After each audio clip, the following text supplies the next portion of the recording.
السلام علیکم listeners, let start the new episode of Namal. اور یہاں پر 2 ماہ پہلے اب زمر اپنا سوچ رہی ہے کہ وہ اب سوچ رہی جیسے باقی سب نے سوچا نا 2 ماہ پہلے انہوں نے کیا کیا، اب زمر کی باری ہے۔ 2 ماہ پہلے اس صبح پھوٹی ایور آفٹر کی بالائی منزل کی دیوار گیر کھڑکیوں سے بھی تیز روشنیاں اندر آ رہی تھی۔ زمر اداسی سے بیٹھی گنگریالی لیٹ انگلی پہ لپیٹتی شیشوں کے پار سڑک کو دیکھ رہی تھی۔ فائل سامنے بکھری پڑی تھی اور وہ ان سے لا تعلق لگتی تھی۔ یکا یک وہ چونک کر سیدھی ہوئی۔ نیچے پارکنگ میں اسے کار سے اسے نکلتے دیکھا تھا، سرخ رومال والی لڑکی کو۔ زمر تیزی سے فائلز اٹھا کر نیچے لپکی۔ جس وقت آبی نے ریسٹورنٹ کا دروازہ کھولا، زمر کچن کے دروازے کے قریب کرسی پہ بیٹھی مہوت سے کتاب سے نوٹس بنانے میں مگن تھی۔ آبدار کی نظریں اس کی ناک میں پہنی سونے کی نتھ پہ اٹھ گئیں۔ ایک ہلکی سی مسکان اس کے لبوں پہ ابھری، پھر وہ زمر کو نظر انداز کیے کاؤنٹر تک آئی۔ وہاں گاہکوں کی طرف پشت کیے سعدی کھڑا رجسٹر کھول کر کچھ دیکھ رہا تھا۔ وہ اپنی پرانی زندگی میں دوبارہ پرانے کام کرنے کے باوجود اب پرانے سعدی جیسا نہیں لگتا تھا۔ کہو پھر، تم ڈالو گے یا ہم ڈالیں؟ وہ مسکرا کر بولی تو سعدی نے چونک کر گردن موڑی۔ آبدار کو دیکھ کر وہ حیران ہوا۔ تم ادھر؟ پھر آس پاس دیکھا۔ زمر کام میں منہمک نظر آتی تھی۔ گاہک آگے پیچھے کرسیوں پہ بیٹھے مصروف تھے۔ ویلکم ہوم، اچھا لگا تمہیں دیکھ کر۔ سنا ہے کل تمہارا انٹرویو آ رہا ہے۔ انٹرویو میں تو کہو گے نہیں، مگر مجھے سامنے دیکھ کر شکریہ کا ایک بول کہہ ہی سکتے ہو۔ آخر میں نہ ہوتی تو تم گھر کیسے آتے؟ تفاخر سے مسکرا کر وہ بولی تھی۔ بہت شکریہ، وہ رخائی سے کہہ کر واپس گھوم گیا۔ آبی کے آبرو خفگی سے بھیجے۔ سعدی یوسف خان، میرا ادھار ہے تم پہ۔ وہ پھر اچنبھے سے واپس مڑا۔ کیا؟ تمہارا انٹرویو لینا تھا میں نے۔ اپنا کام تو نکلوا لیا تم نے، میرے کام کا کیا ہوگا؟ اس نے یاد دلایا۔ میرے پاس بتانے کو کوئی کہانی نہیں ہے، مگر آبدار نے پرس سے کارڈ نکال کر اس کی شرٹ کی فرنٹ پاکٹ میں ڈالا۔ میں اپنے کلینک میں تمہارا انتظار کروں گی۔ تمہاری نیند کی حالت کی مسافت کا قصہ سننا ہے میں نے۔ اداسی سے مسکرا کر وہ جنید کی طرف گھومی۔ فارس کہاں ہے؟ سعدی سر جھٹک کر واپس کام کرنے لگا۔ جنید نے کچن کا بتایا تو وہ وہیں چلی گئی۔ زمر کی کرسی کے ساتھ سے گزری، نہ نظر ملائی نہ رخ پھیرا، بس اندر چلی گئی۔ زمر کے لکھتے ہوئے ہاتھ سست پڑ گئے، چہرے پہ بے بسی در آئی، کوفت اور غصہ۔ اس نے زور سے قلم بند کیا اور ایک عزم سے اٹھی۔ کچن سے ورکرز باہر آ رہے تھے۔ فارس نے شاید ان کو نکالا تھا۔ وہ کھلے دروازے سے اندر داخل ہوئی۔ وہ دونوں دوسری جانب تھے، درمیان میں اونچے ریکس تھے، وہیں رک گئی، اندھیر ریک کی اوٹ میں۔ جی آبدار، کہیے، آپ کیوں ملنا چاہتی تھی؟ وہ دونوں برنر کے آمنے سامنے کھڑے تھے۔ باربیکیو کا دھواں اور اشتہا انگیز خوشبو سارے میں پھیلی تھی۔ فارس گرمی کے باعث پوری آستینوں کو موڑے دونوں پہلوؤں پہ ہاتھ رکھے کھڑا۔ اس کا چہرہ سادگی سے پر تھا، نہ کوئی کوفت نہ شکوہ، وہ جیسے اسے سننا چاہتا تھا۔ زمر کا دل برا ہوا۔ مجھے نہیں بتایا کہ اس کو ملنے کے لیے بلا رہا ہے؟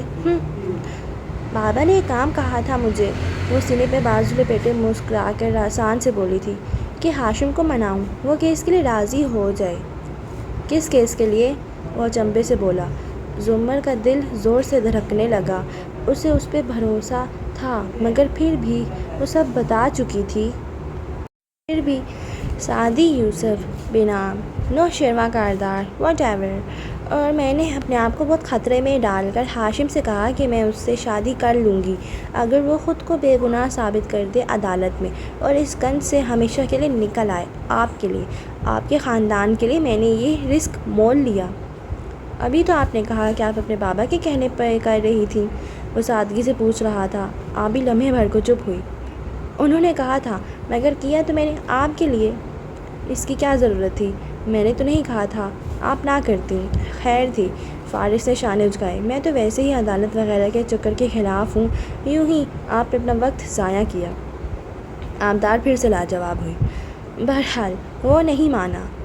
زمر نے چونک کر سر اٹھایا اور ریکس کے پار دور کھڑے ان دونوں کو دیکھا۔ اس کے دل میں بے پناہ مایوسی اتر آئی۔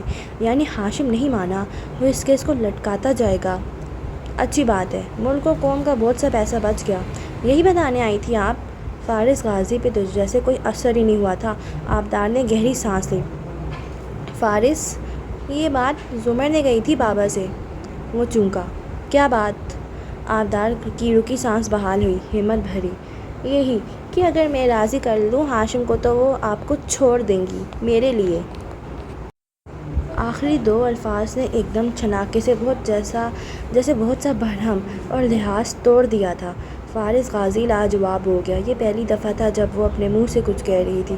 زمر نے بے اختیار ریک کو تھاما۔ بہت کچھ اپنی پونچھ سے نکلتا ہوا محسوس ہوا تھا۔ میرے بابا اور زمر کی ڈیل ہوئی تھی آپ کے اوپر، اور زمر نے کچھ گروی بھی لکھوایا تھا۔ مجھے 2 روز پہلے پتہ چلا تو میں فوراً یہ واپس لے آئی۔ بابا کو ایسے نہیں کرنا چاہیے تھا۔ پرس سے اس نے سیاہ مخملی ڈبی نکالی اور فارس کی طرف بڑھائی۔ فارس سنجیدگی سے لب بھینچے اسے دیکھتا رہا۔ وہ اس رخ پہ کھڑا تھا کہ زمر کی موجودگی سے بے خبر تھا۔ اس کی آنکھوں میں زخمی پن سا در آیا تھا، اور اس کی ان آنکھوں کو دیکھ کر زمر کا دل ڈوب رہا تھا۔ وہ تیزی سے وہاں سے جانا چاہتی تھی، یہ ڈبی اس لڑکی کے ہاتھ سے چھیننا چاہتی تھی، مگر قدموں میں جان ہی نہ رہی تھی۔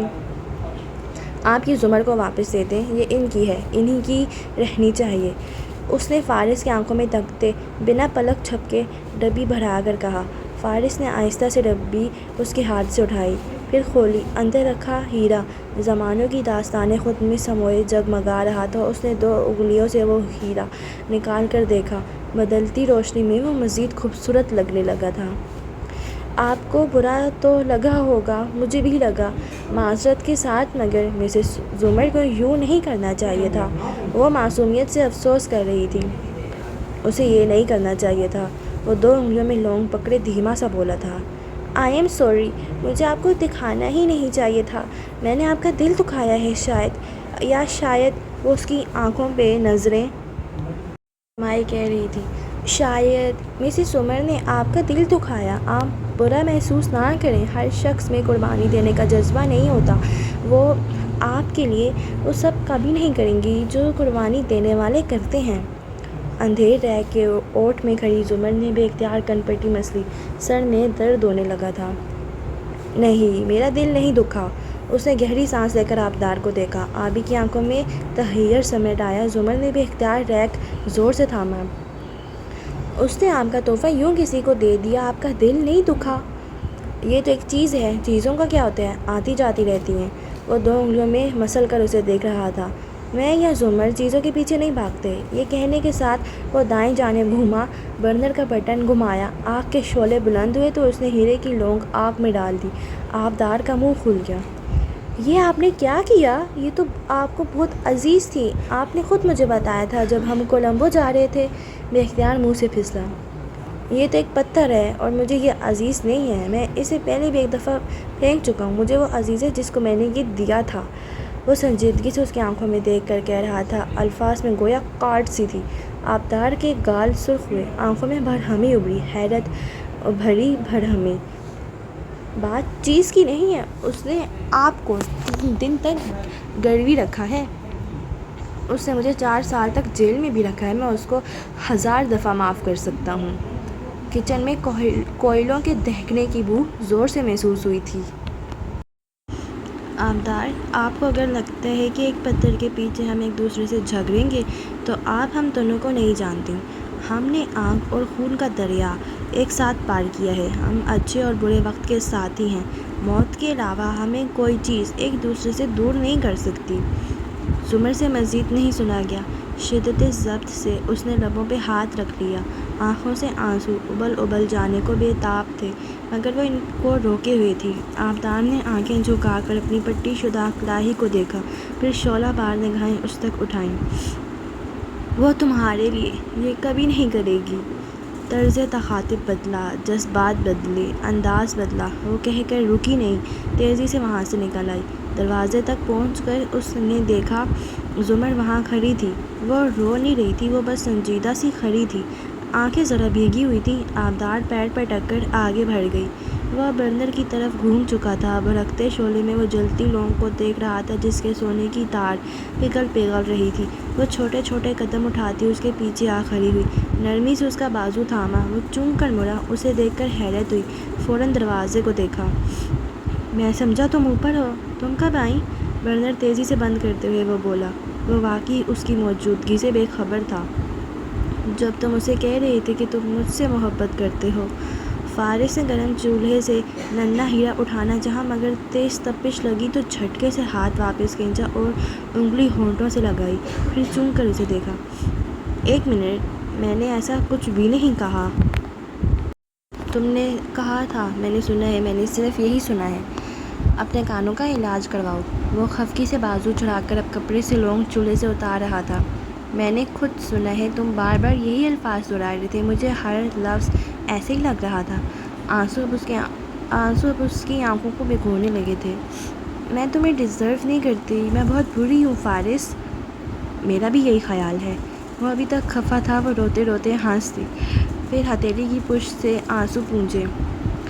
اس کا کیا کرو گے اب؟ تم نے میرا تحفہ پھینک دیا، میں تمہیں کبھی معاف نہیں کروں گا۔ یہ کہتے ہوئے اس نے کالک زدہ ہیرا کپڑے میں اٹھا کر ڈسٹ بن میں اچھال دیا۔ وہ نم آنکھوں سے مسکراتی ہوئی اسے یہ کرتے ہوئے دیکھے گئی۔ تم مجھ سے کبھی خفا تھے ہی نہیں، موقع ملنے پہ تم نے خود بھی اسے پھینک دیا۔ تم نے اچھا کیا فارس۔ ہمارے گھر والے، ہمارے ملازم، آبدار، یہ سب لوگ سمجھتے ہیں کہ یہ ہماری محبت کی نشانی ہے۔ صرف میں اور تم جانتے ہیں کہ یہ ہمارے راستے کا وہ پتھر تھا جو ہر خوبصورت لمحے کے آخر میں ہمارے پاؤں میں آ کر چبھتا تھا۔ یہ ایک اچھا تحفہ نہیں تھا، اس میں دھوکہ تھا، دنیا سے چھپا کر کچھ کرنے کا عنصر تھا۔ یہ ہم دونوں کے لیے ڈھیروں شرمندگی کا باعث تھا۔ تم نے اچھا کیا جو اسے پھینک دیا، میں نے اچھا کیا جو اسے پھینک دیا۔ وہ ڈسٹ بن میں گرے ہیرے کو دیکھ کر بے خودی کے عالم میں بولی جا رہی تھی۔ فارس کی پیشانی کی شکنیں کم ہوئیں، وہ گہری سانس لے کر اس کی جانب گھوما۔ ٹرائل نہیں ہوگا۔ وہ لوگوں کا ذکر نہیں کرنا چاہتا تھا، اس کا ذکر کبھی بھی ندامت اور عجیب سے اجنبی پن سے خالی نہیں ہونا تھا۔ میں جانتی ہوں اور میں کوشش کرتے کرتے تھک گئی ہوں۔ وہ واقعی تھکی ہوئی نظر آنے لگی تھی۔ لیکن میں پھر سے کسی ایسے شخص کو ڈھونڈوں گی جو ہاشم کو منا سکے۔ اس کے لیے مجھے بہت کچھ سوچنا پڑے گا۔ چلو مل کر سوچتے ہیں۔ وہ ہلکا سا مسکرایا۔ مل کر کیسے؟ 2-3 دن کے لیے کسی لمبی مسافت پہ نکل جاتے ہیں، اس سارے شور ہنگامے سے دور، ان مسئلوں، تھانے کچہریوں اور ان لوگوں سے دور۔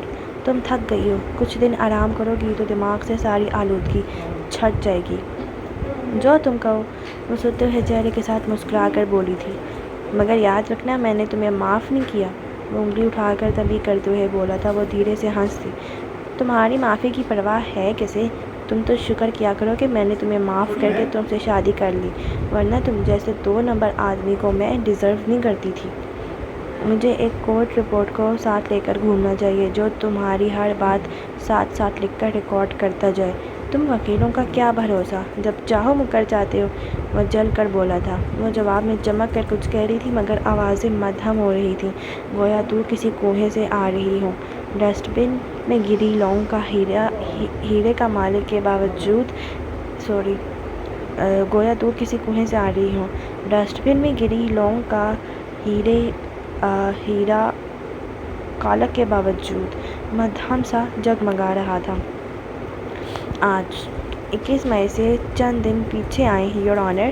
ہاشم کی آواز نے اسے عالم تمیم یعنی گہری سوچ، نیند، ہپنوسس سے نکالا۔ چونک کر اس طرف متوجہ ہوئی۔ کمرہ عدالت میں سب کے سامنے کھڑا ہاشم پورے اعتماد سے جج کو بتا رہا تھا۔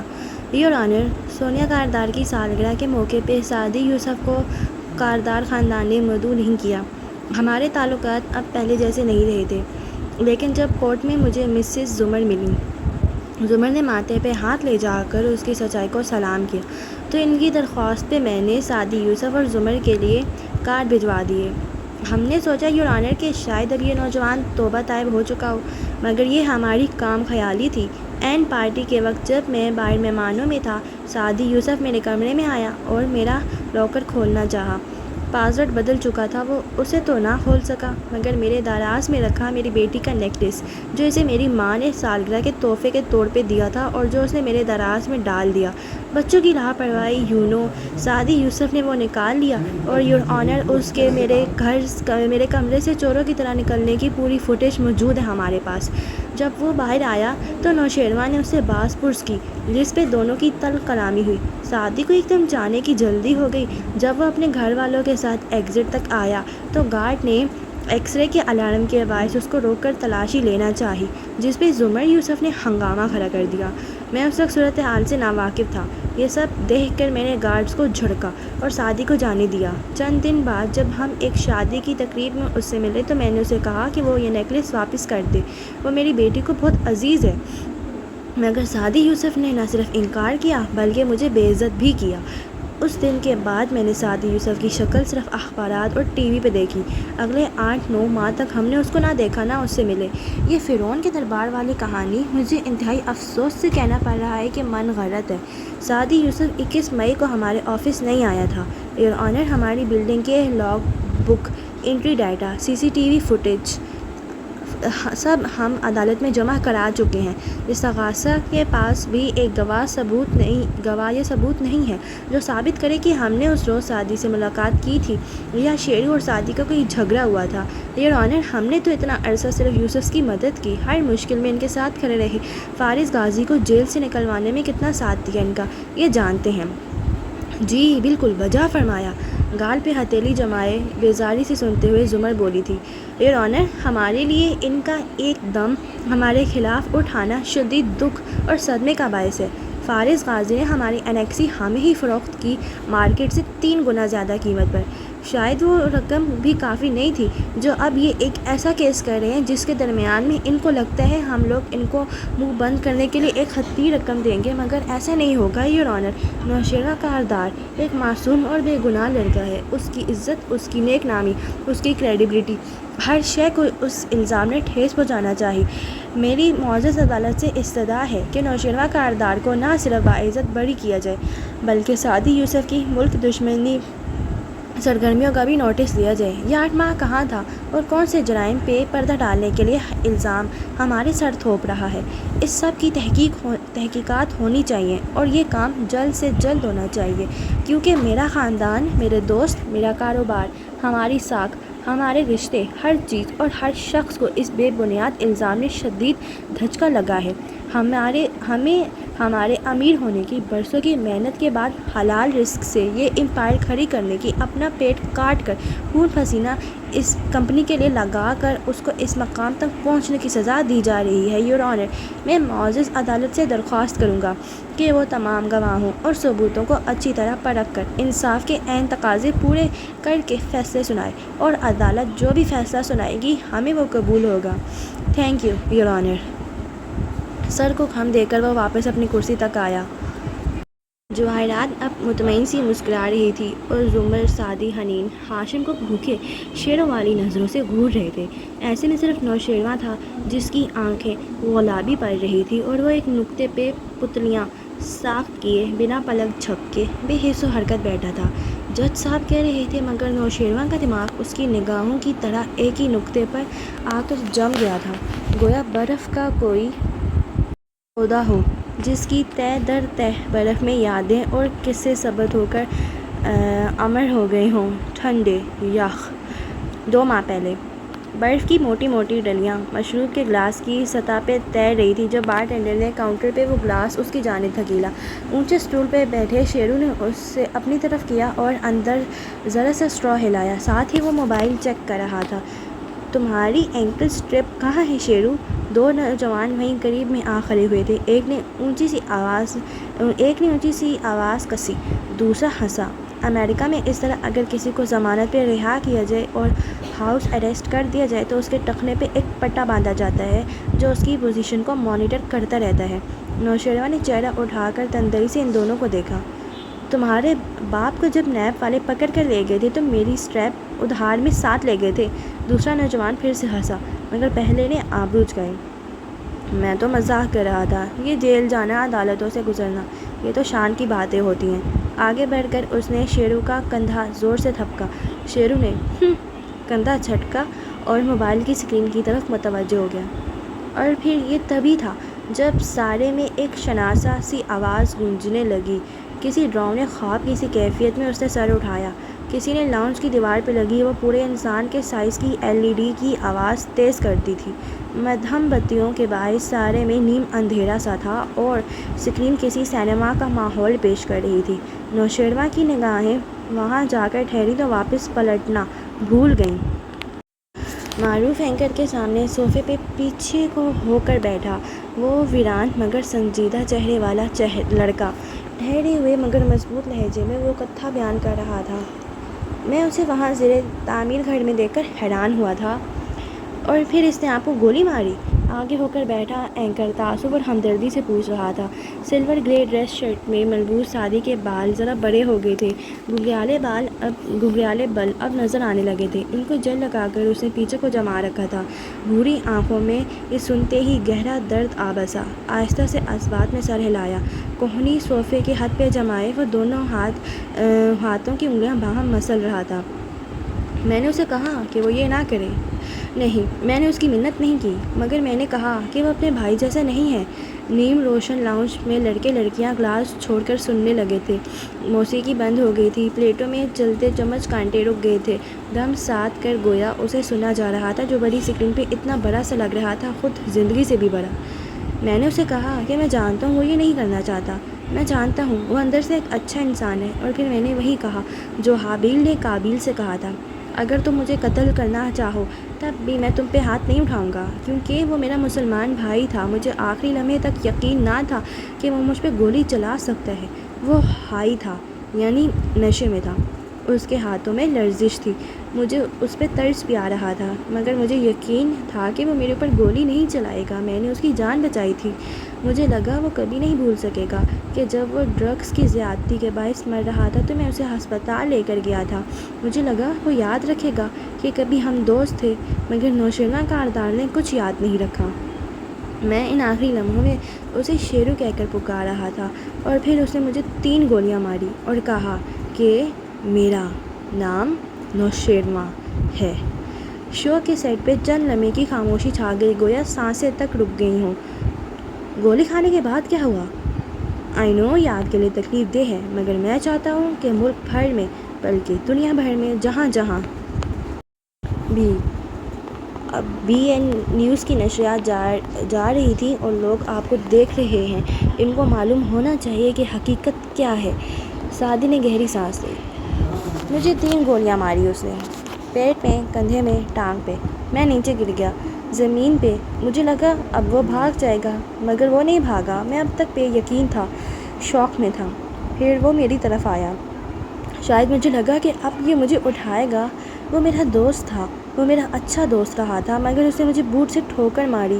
وہ میرے منہ پہ رک کر سانس لیا، وہ میرے منہ پہ جوتے سے ٹھوکریں مار رہا تھا، ساتھ میں وہ مجھے گالیاں دے رہا تھا۔ وہ کہہ رہا تھا کہ میری وجہ سے وہ ہمیشہ آؤٹ شائن ہو جاتا ہے، میرے سامنے وہ بیسٹ نہیں لگ سکتا۔ وہ مجھے مارتا گیا بری طرح۔ گولی سے زیادہ تکلیف دہ وہ ٹھوکریں تھیں، وہ بوٹ کی ٹھوکریں جو میرے منہ پہ آ لگی تھیں۔ اسکرین پہ اب زخمی سعدی یوسف کی پولیس فوٹوز دکھائی جا رہی تھی، زخم چہرہ، زخمی جسم، بند آنکھیں، رستہ خون۔ لوگ کہتے ہیں روحانی اذیت زیادہ ہوتی ہے، مگر میں آپ کو بتاؤں جسمانی اذیت زیادہ برا حال کرتی ہے۔ اسی لیے تو قیامت کے بعد برے لوگوں کے لیے جہنم کا وعدہ ہے۔ جسمانی اذیتوں کی جگہ یہ نہیں وعدہ کیا گیا کہ مشرکوں کو ڈپریشن ہوگا یا ان کے دل ٹوٹ جائیں گے، ان کو طنز و طعنے سے اداس کیا جائے گا، بلکہ جسمانی عذاب کی وعید سنائی گئی۔ وہ تکلیف، وہ اذیت، وہ بہت زیادہ تھی، اور اس لمحے میرے منہ سے ایک ہی بات نکلی تھی، اللہ حساب لے گا۔ اینکر اب بریک پہ جا رہا تھا، کوئی ٹرانس سا ٹوٹا تھا، گردنیں مڑی، نگاہیں اٹھیں، سب نوشیروان کو دیکھ رہے تھے، کوئی کچھ نہیں بولا، بس نظریں اس پہ گاڑ دیں، وہ ملامتی، وہ اندر تک اتر جانے والی غصیلی نظریں، وہ نفرت انگیز نظریں۔ وہاں موجود ہر شخص مدھم زرد بتیوں میں صاف نظر آتے اسٹول پہ بیٹھے شیرو کو دیکھ رہا تھا۔ شیروا چیخ چلا کر بہت کچھ کہنا چاہتا تھا، مگر الفاظ دم توڑ گئے تھے۔ وہ دھیرے سے اٹھا، والیٹ اور چابیاں اٹھائیں، فون جیب میں ڈالا، سب اسے گھور رہے تھے۔ دروازے کی طرف بڑھا، نظریں انہی کی طرح اس کے سارے وجود میں اتر رہی تھیں۔ اسے پسینہ آنے لگا، وہ تیز تیز قدم اٹھا رہا تھا، دروازہ دور تھا، نظریں اس کا پیچھا کر رہی تھیں، اس کا تنفس تیز بے ترتیب ہو رہا تھا، نفرت، ملامت، غصہ، وہ سارے جذبات آگ کی لپیٹوں کی طرح اس کا پیچھا کر رہے تھے، گویا یہ لپیٹیں اس کو کھا جائیں گی۔ بدقت وہ باہر نکل پایا تھا، مگر اس ساری تپش نے کاؤنٹر پہ رکھے گلاس میں تیرتی برف کی ڈلیوں کو پگھلا دیا تھا۔ برف کی جمی پرتیں پانی بنتی جا رہی تھیں۔ آج استغاثہ اگلی پیشی پہ گواہوں کو پیش کرے گا۔ تمام کاغذات عدالت میں جمع کرا کے جج صاحب کی سخت خردری آواز نے نوشیرہ کو چونکایا تھا۔ وہ ایک دم بے اختیار گردن موڑ کر استغاثہ کی کرسیوں کی طرف دیکھنے لگا۔ وہاں سعدی اسی طرح اداس بیٹھا تھا۔ زمر اب اٹھ کر جج کے ڈیسک تک جا رہی تھی۔ ہاشم ہاتھ میں کاغذ پکڑے کچھ کہہ رہا تھا اور احمر فائل سے کاغذ نکال کر اسے تھاما رہا تھا، مگر شیرو کی نظریں اس کے اداس چہرے پہ جم سی گئی تھیں۔ سعدی وہاں نہیں تھا۔ اس کا گہرا خیال اسے یہاں سے دور کسی جنگل بیاباں سے گزار کر برف کے سمندر اور سنہری ریت کے محل عبور کرا کے نیلی جھیل اور سفید چوٹیوں کے اوپر سے اڑا کے اونچی آبشاروں کی سطح پہ تیرا کے اس کا خیال اس کو وقت میں پیچھے لے جا رہا تھا۔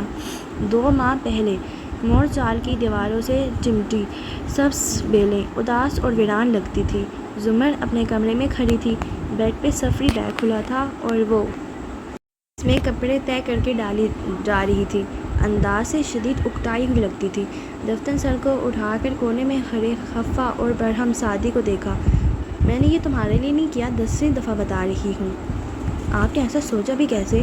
وہ ذرا بے بس پریشانی میں قریب آیا۔ اگر آپ ٹرائل کے لیے فارس ماموں کو چھوڑ دیں گی تو کیا میں یوں خوش ہوں گا؟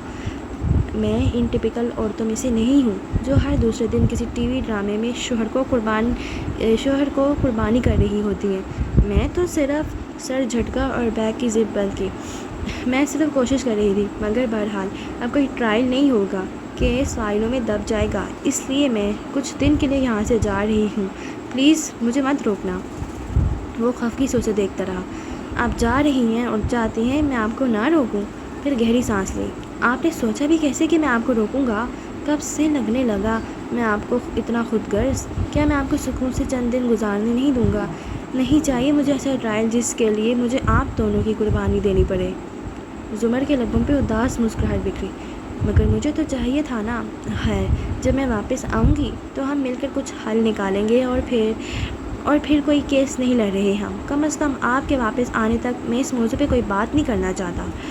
اوکے۔ زمر نے ہاتھ اٹھا کر اسے تسلی دی۔ اب میں پیکنگ کر لوں؟ اور یہ آبدار صاحبہ کب سے آپ کو تنگ کر رہی ہیں؟ اس کو میں کل فکس کرتا ہوں۔ وہ شدید غصے میں تھا۔ زمر ایک دم ہنس پڑی۔ ہنسی کیوں؟ تم تو ایسے کہہ رہی ہو جیسے کوئی گھنڈے بدماش مجھے بس اسٹاپ پہ روز تنگ کرتا ہو۔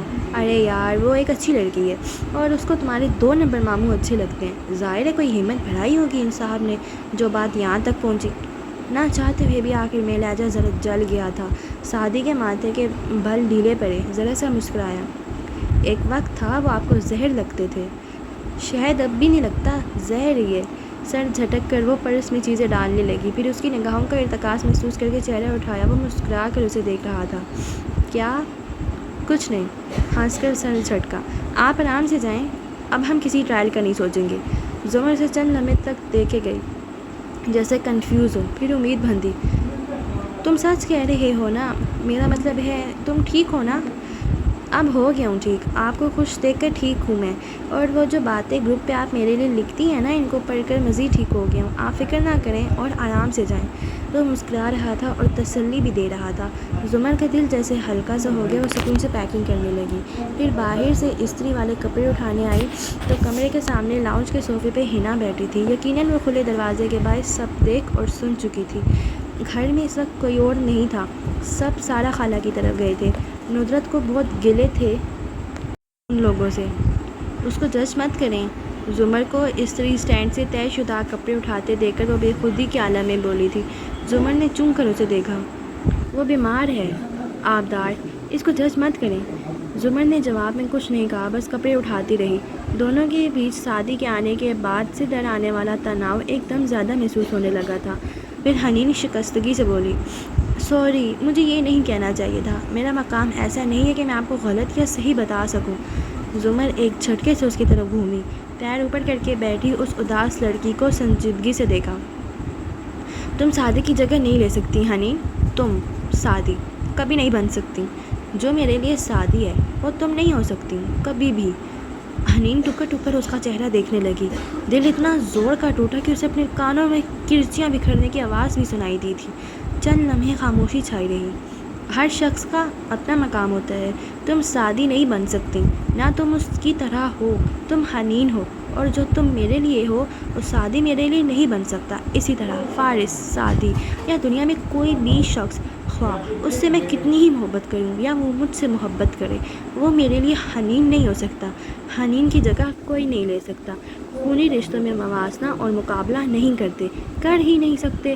ہر شخص کی اپنی جگہ ہوتی ہے، تمہاری بھی ہے، اور اس جگہ کو کوئی نہیں بھر سکتا۔ حنین کی آنکھوں میں آنسو چمکنے لگے، لب ہلکی سی مسکراہٹ میں ڈھلے۔ اور ایسے ہی تمہاری زندگی میں کوئی زمر کی جگہ نہیں لے سکتا، جس کے جانے کے بعد تم کھڑکی پہ کھڑی ہو کر اس کے واپس آنے کا انتظار کرو، جس کی بھولی ہوئی چابیاں اور گلاسز لوٹانے کے لیے تم اس کا بیچ راستے سے مڑنے کا انتظار کرو۔ جب تم زمر کا مقابلہ سعدی سے نہیں کر سکتی تو میں بھی حنین کا مقابلہ سعدی سے نہیں کر سکتی۔ حنین نے اسبات میں سر ہلا دیا۔ آنکھوں پہ چھائی گرد کو زمر نے پانی ڈال کر جیسے دھویا تھا۔ زمر کپڑے لے کر آگے بڑھ گئی اور وہ ایک خوشگوار احساس میں گھڑی بیٹھی رہی۔ ایک محبت کھوئی تو کیا ہوا، بہت سی مل بھی تو گئیں۔ سعدی آہستہ سے اس کے ساتھ آ کر بیٹھا تو حنا چونکی، اس کی مسکراہٹ غائب تھی اور چہرے پہ ویرانی تھی۔ ہم نے ٹرائل لڑنا ہے حنا، مجھے بتاؤ کیسے؟ حنین کے دل کو دھکا سا لگا۔ تو وہ سب جو ابھی کہا، یہ میری جنگ ہے، مجھے لڑنی ہے، ان کو پریشان نہیں کرنا چاہتا۔ سوری، مگر میں ٹیم فارس ہوں اور میرا خیال ہے آپ کو بالکل بھی انصاف نہیں ملے گا، یہ سب بیکار ہے بھائی۔ وہ الٹا اسے سمجھانے لگی۔ سعدی بنا تاثر لیے بس اسے دیکھے گیا۔ آج اپنے عالم تنویم سے وہ نکلا تو خود کو عدالتی کمرے میں پایا، پھر سر جھٹک کر وہ اٹھا اور جانے والوں کے ساتھ باہر نکل گیا۔ اس کی کرسی وہیں پڑی رہی، دیوار پہ لگی گھڑی کی سوئیاں اپنی مسافت طے کرتی رہی۔ روشنی، اندھیرا، روشنی، بارش، آندھی، پھر اندھیرا، پھر روشنی۔ کھڑکی سے باہر آسمان کے سارے بدلتے عکس اس کرسی پہ پڑتے رہے، یہاں تک کہ وہ واپس آ کر اس پہ بیٹھا۔ آج سیاہ کرتے اور سفید شلوار میں ملبوس تو یوں لگتا تھا گویا بالخصوص تیار ہوا ہو، تازہ شیف، تازہ قلموں سے تراشے بال، نیا کرتا شلوار، پیروں میں پشاوری چپل، وہ گویا تیار تھا گواہی دینے کے لیے۔ نظر اٹھا کر اطراف میں دیکھا تو سب اپنی معمول کی کرسیوں پہ آ بیٹھے تھے۔ ہلچل اور آوازوں کے بیچ میں وہ دیکھ سکتا تھا نوشیروہ چپ چاپ ہاشم کے پہلو میں بیٹھا ہے۔ اس کا چہرہ ویران اور آنکھیں رات جگے کے باعث سرخ تھیں۔ وہ بالکل لاتعلق سا سامنے دیکھ رہا تھا، کسی غیر مرئی نقطے کو۔ شاید اس کی نظروں میں بہت سے نقطے تھے، سفید نقطے، ٹی وی اسکرین کے سفید شور کی طرح۔ 2 ماہ پہلے اس نے چینل بدلا تو اسکرین پہ سفید دانے سے آ رہے تھے، وائٹ نوائز۔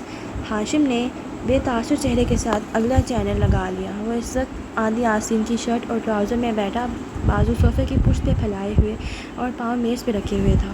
یہ اس کے آرام کا وقت تھا۔ بیڈ روم کی بتیاں بھی مدھم تھیں۔ ایسے میں دروازہ دستک کے بعد کھلا تو اس نے چونک کر دیکھا۔ چوکھٹ میں شیرو نظر آ رہا تھا۔ نیم روشن ماحول میں بھی وہ اس کی آنکھوں کی سرخی دیکھ سکتا تھا۔ تم نے ڈرگز لی ہیں کیا؟ ہاشم بولا تو لہجہ نہ سخت تھا نہ نرم، بس وہ جاننا چاہتا تھا۔ نوشیروہ خاموشی سے اندر آیا اور اپنے پیچھے دروازہ بند کیا۔ لاک کے چوکھٹ میں گھس کر ٹک ہونے کی آواز آئی۔ شیرو ہاتھ پیچھے دروازے پہ رکھے یوں ہی کھڑا رہا۔ میں انٹرویو نہیں دے سکتا۔ ہاشم نے نہ آبرو بھینجے نہ برہمی ظاہر کی، بس سمجھنے والے انداز میں اسے دیکھے گیا۔ میں سعدی کی طرح انٹرویو نہیں دے سکتا۔ آپ نے جو انٹرویو میرے لیے رکھوایا ہے اس کو منسوخ کر دیں۔ کیوں؟ اس نے سادگی سے پوچھا۔ سیاہ آنکھیں نوشیروہ کی سنہری آنکھوں پہ جمی تھیں۔ چند پل سرکے، زرد روشنیوں کا نیم اندھیرا، مدھم سی ٹی وی کی آواز، کھڑکی کے باہر بہتی بھیگتی رات، سب خاموش تھے۔ مجھ سے وہ اسکرپٹ نہیں بولا جائے گا بھائی، لوگ مجھ سے نفرت کرتے ہیں، وہ پھٹی ہوئی آواز میں کہہ رہا تھا۔ جب سے اس کا انٹرویو آیا ہے، میں جس جگہ جاؤں لوگ یا تو مجھے باتیں سناتے ہیں یا نفرت سے دیکھتے ہیں۔ میں کسی پارٹی میں کسی ٹیبل پہ بیٹھوں تو لوگ وہاں سے اٹھ جاتے ہیں۔ میں قابل نفرت، قابل حقارت بن کر رہ گیا ہوں۔ اس کی آواز بھیگی ہوئی تھی، لہجہ ٹوٹا ہوا تھا۔ اس نے ساری زندگی میرے ساتھ یہی کیا، مجھے ہمیشہ اندھیروں میں دھکیل کر ساری روشنی خود سمیٹنی چاہی۔ وہ اب بھی میرے ساتھ یہی کر رہا ہے۔ جو بوٹ میں نے اس کے منہ پہ مارے تھے وہ میرے ہر دوست، ہر عزیز، پبلک کے ہر آدمی سے میرے منہ پہ لگوا رہا ہے۔ میں قید ہو کر رہ گیا ہوں۔ ملک سے باہر چلے جاؤ۔ اس سے کیا ہوگا؟ میرا سوشل سرکل تو وہی رہے گا نا، میں ایک دفعہ بھاگا تھا، اب نہیں بھاگوں گا۔ ایک عزم سے اس نے نفی میں سر ہلایا۔ میں انٹرویو نہیں دوں گا، کچھ نہیں بولوں گا، کیونکہ میرے پاس خاموش رہنے کا حق ہے۔ برڈن آف پروف الزام لگانے والے پہ ہوتا ہے، انہیں ثابت کرنے دیں۔ عدالت میں ان کے خلاف میرا دفاع کریں بھائی، مجھے بری کروا دو تاکہ میں فخر سے کہہ سکوں کہ میں بے گناہ تھا، تبھی مجھے بری کیا گیا ہے۔ ہاشم چند ثانیے خاموشی سے اسے دیکھتا رہا۔ شیرو کے چہرے سے واضح تھا کہ وہ بہت مشکل سے اس فیصلے پہ پہنچا ہے۔ ہم ٹرائل پہ نہیں جا رہے شیرو، میں اس کیس کو فائلوں میں دبا دوں گا۔ مگر بھائی تمہیں کیا لگتا ہے میں یہ کیوں کر رہا ہوں؟ ہاشم ریموٹ اٹھا کر کھڑا ہوا، اس کا لہجہ تند ہو گیا تھا۔ کیا؟ یہی بار بار کہنا میں ٹرائل پہ نہیں جاؤں گا۔ نوشیروان سے کوئی جواب نہ بن پڑا۔ ہاشم چھوٹے چھوٹے قدم اٹھاتا اس کے سامنے آ رکا، اس کی آنکھوں میں دیکھا۔ میں یہ تمہیں بچانے کے لیے نہیں کر رہا تھا، میں یہ خود کو بچانے کے لیے کر رہا ہوں۔ مگر آپ کا تو نام ہی نہیں۔ میں یہ اپنی روح بچانے کے لیے کر رہا ہوں۔ جانتے ہو ٹرائل میں جائیں گے تو کیا ہوگا؟ وہ تیزی اور درستی سے بولا تھا۔ مجھے ان کے خاندان کے ایک ایک شخص کو عدالت میں گھسیٹ گھسیٹ کر بے عزت کرنا ہوگا۔ مجھے زمر کو ایک کرپٹ وکیل اور ایک منافق عورت ثابت کرنا ہوگا جو اپنے شوہر کے خلاف بھی پلاننگ کرتی رہی ہے۔ مجھے سعدی کو دہشت گرد اور مجرم اور ہوس پرست لالچی نوجوان ثابت کرنا ہوگا، حنین کو بد کردار اور فارس کو قاتل ثابت کرنا ہوگا۔ جب ہم ان سب کے کردار مست کر چکے ہوں گے، فائلیں کھول کھول کر جج کو دکھائیں گے کہ ندرت یوسف نے ناجائز زمین پہ قبضہ کر رکھا ہے اور ان کے بڑے ابا اپنی ملازمت کے دوران کتنی دفعہ رشوت لے چکے ہیں، اور جب یہ کہانیاں اخباروں میں چھپیں گی اور ٹی وی پہ دکھائی جائیں گی، تب عدالت سعدی کی بات پہ یقین کرنا ختم کرے گی۔ تمہیں بے گناہ ثابت کرنے کے لیے یا تو میں اس پورے خاندان کو نئے سرے سے تباہ کروں یا اس کیس کو ہی دبا دوں، دونوں صورتوں میں جیتیں گے ہم ہی۔ تو پھر میں کیوں کروں ان کے ساتھ دوبارہ ایسے؟ کیا ہم نے کم نقصان کیا ہے پہلے ان کے خاندان کا؟ کتنے لوگ مارے، کتنے ابھی تک ہماری وجہ سے بیمار ہیں؟ اور سعدی، کیا میں اسے دہشت گرد ثابت کروں؟ کیا یہ اس کو مار ڈالنے کے برابر نہیں ہوگا؟ تم کیوں چاہتے ہو کہ میں موو آن نہ کروں، اس سب کو چھوڑ کر نئی زندگی شروع نہ کروں؟ بہت دفاع کر لیا میں نے تمہارا، اب نہیں کروں گا، اور تم چپ چاپ وہی کرو گے جو میں کہوں گا۔ یہ میں اپنے مفاد کے لیے نہیں کر رہا، مجھے عدالت میں کوئی نہیں ہرا سکتا نوشیروان، زمر اور سعدی مل کر بھی نہیں، مگر یہ سب میں اپنی روح اور ان کی زندگیوں کے لیے کر رہا ہوں۔ نوشیروان حق تک سے اسے دیکھ رہا تھا، اسے سب کی امید نہیں تھی۔ ٹی وی اسکرین ہنوز چل رہی تھی، سگنل پرابلم کی وجہ سے اس چینل پہ رنگ برنگے دانے سے ابھرتے نظر آنے لگے، ساتوں رنگ کے دانے۔ آج ریکارڈ کے لیے اپنا نام بتائیے۔ کسی مقناطیس نے لوہے کے ان سارے ذرات کو گہرے کنویں سے باہر کھینچ نکالا۔ نوشیروان سنبھل کر اپنے گرد موجود عدالتی کمرے کا احساس کر کے کٹہرے کی طرف دیکھنے لگا جہاں سعدی کھڑا تھا۔ کٹہرے کے اندر وہ حلف لے چکا تھا اور اب اس کے سامنے 3 قدم نیچے کھڑی زمر گردن اٹھا کر اسے دیکھتی نرمی سے پوچھ رہی تھی، سعدی ذوالفقار یوسف خان؟ اس نے کٹہرے کی ریلنگ پہ دونوں ہاتھ جمائے پوری طمانینت سے کہا تھا، آپ کہاں پیدا ہوئے تھے؟ اسلام آباد۔ مذکورہ واقعے سے پہلے آپ کیا کرتے تھے؟ سب خاموشی سے ان دونوں کو سن رہے تھے۔ میں کیمیکل انجینئر تھا۔ ذرا اونچا بولیں۔ زمر نے اشارہ کیا۔ وہ ہلکا سا کھنکار کر بولا، میں کیمیکل انجینئر ہوں، یونیورسٹی آف لیڈ سے میں نے تعلیم حاصل کی ہے، اور میں نیکسام میں بطور سائنسدان کام کرتا تھا۔ تھرکول پاور پروجیکٹ کا میں سینئر انجینئر تھا۔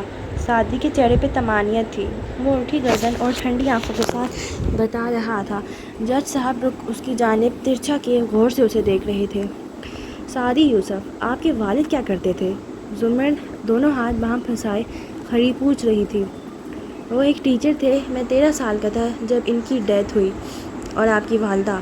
ابو کی ڈیتھ کے بعد انہوں نے ٹیچنگ شروع کی، ہمیں بڑا کیا، پھر بعد میں انہوں نے ریسٹورنٹ کھول لیا، کرائے پہ شاپ حاصل کی تھی، ہمارا گھر بھی کرائے کا تھا۔ زمر نے ذرا چہرہ موڑ کر جج صاحب کے تاثرات دیکھے، پھر واپس اس کی طرف گھومے۔ جج صاحب اینک کے پیچھے سے بے تاثر نظروں سے اسے دیکھتے رہے۔ تو پھر آپ لیڈز پڑھنے کیسے گئے؟ میں نے ایک اسکالرشپ اپلائی کی تھی، مجھے بتایا گیا کہ مجھے اسکالرشپ ملی ہے، ایک امیر آدمی مجھے اسپانسر کرے گا۔ کیا واقعی ایسا ہی تھا؟ میں کئی برس تک سمجھتا رہا کہ ایسا ہی ہے، مگر بہت دیر سے مجھے معلوم ہوا کہ میری فیس زمر یوسف دیتی ہیں۔ اور میں نے آپ کو اس بات سے کیوں آگاہ نہیں کیا تھا؟ کیونکہ میں آپ کو آپ کا واحد پلاٹ اپنے لیے نہ بیچنے دیتا کبھی۔ آپ نے مجھے بتائے بغیر اسے بیچا اور میری فیس بھری، 5 سال تک بھری۔ وہ اداسی سے مسکرایا، زمر بھی ہلکا سا مسکرائی۔ ماحول میں ایک نرم سے خلوص بھری محبت کی خوشبو آنے لگی۔ Too poetic. پیچھے کرسی پہ براجمان ہاشم نے اونچی آواز میں تبصرہ کیا تھا۔ زمر اس کی طرف گھومی ہی تھی کہ جج صاحب بولے، آپ کو کوئی اعتراض کرنا ہے کاردار صاحب؟ نہیں یور آنر، میں تو محض اونچا سوچ رہا تھا۔ سادگی سے شانے جھکائے۔ اس خوشبو کا اثر ایک دم سے ٹوٹ گیا۔ زمر واپس گھومی، سلسلہ کلام وہیں سے جڑا۔ جب بھی آپ یہ کہتے تھے کہ آپ اسکالرشپ پہ گئے ہیں، آپ اس اسکالرشپ کی حقیقت سے ناواقف ہوتے تھے؟ جی۔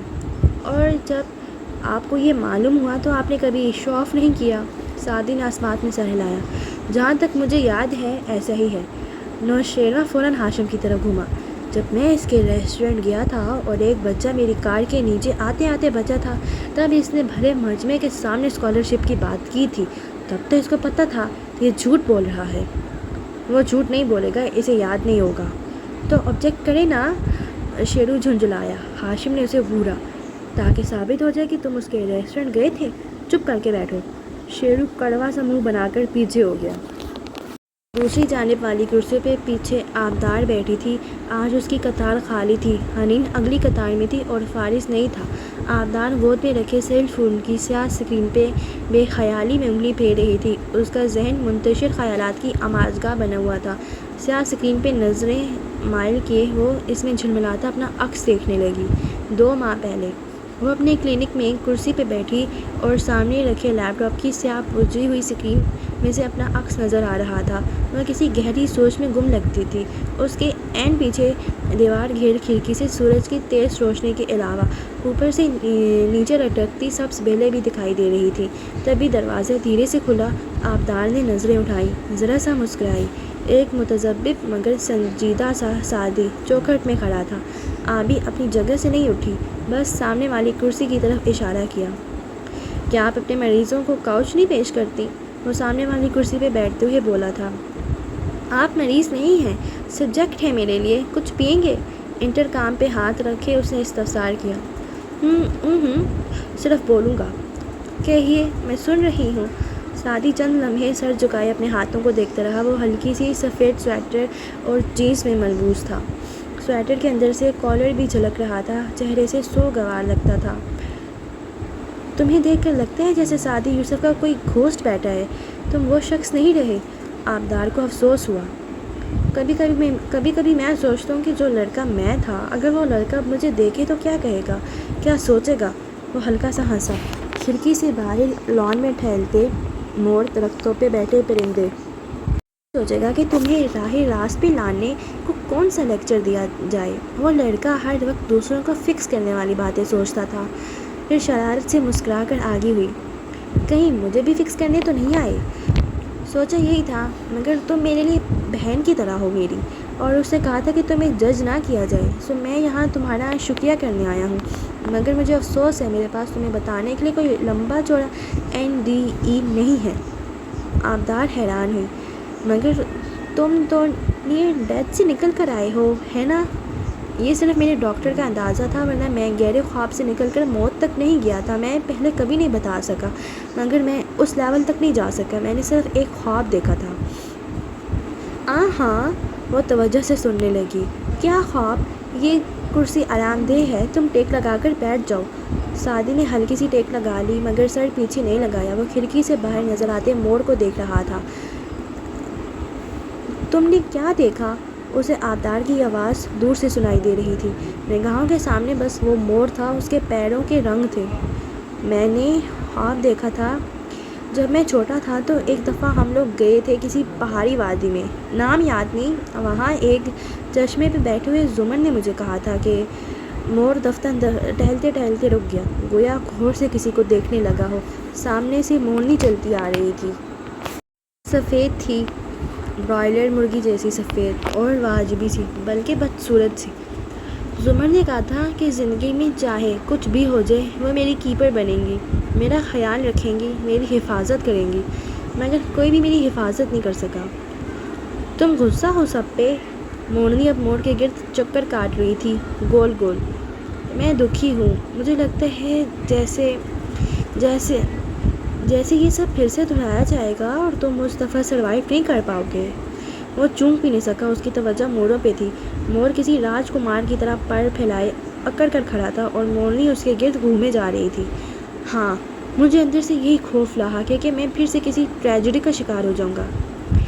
کیا تم نے اس خوف کو اپنے اندر سے نکالنے کے لیے کچھ کیا؟ کیا کروں؟ سوچو، کوئی راستہ نکالو۔ وہ آواز گو کہ دور سے آ رہی تھی مگر اس میں رعب تھا، اثر انگیزی تھی، ایسی مضبوطی کہ اسے جھٹلا بھی نہیں سکتا تھا، جیسے اس کا حکم ماننے پہ مجبور ہو۔ نظریں موڑوں پہ تھی، مورنی اب موڑ کے قریب بیٹھ گئی تھی۔ کیسے نکالوں راستہ؟ صرف تم نکال سکتے ہو راستہ۔ مجھے انصاف چاہیے۔ ہم زندگی میں اکثر چیزوں کی تمنا کر کے سوچتے ہیں کہ جب مجھے یہ مل جائے گا تو میں بہت خوش ہوں گا۔ غلط، خوشی ہمارے اندر ہوتی ہے۔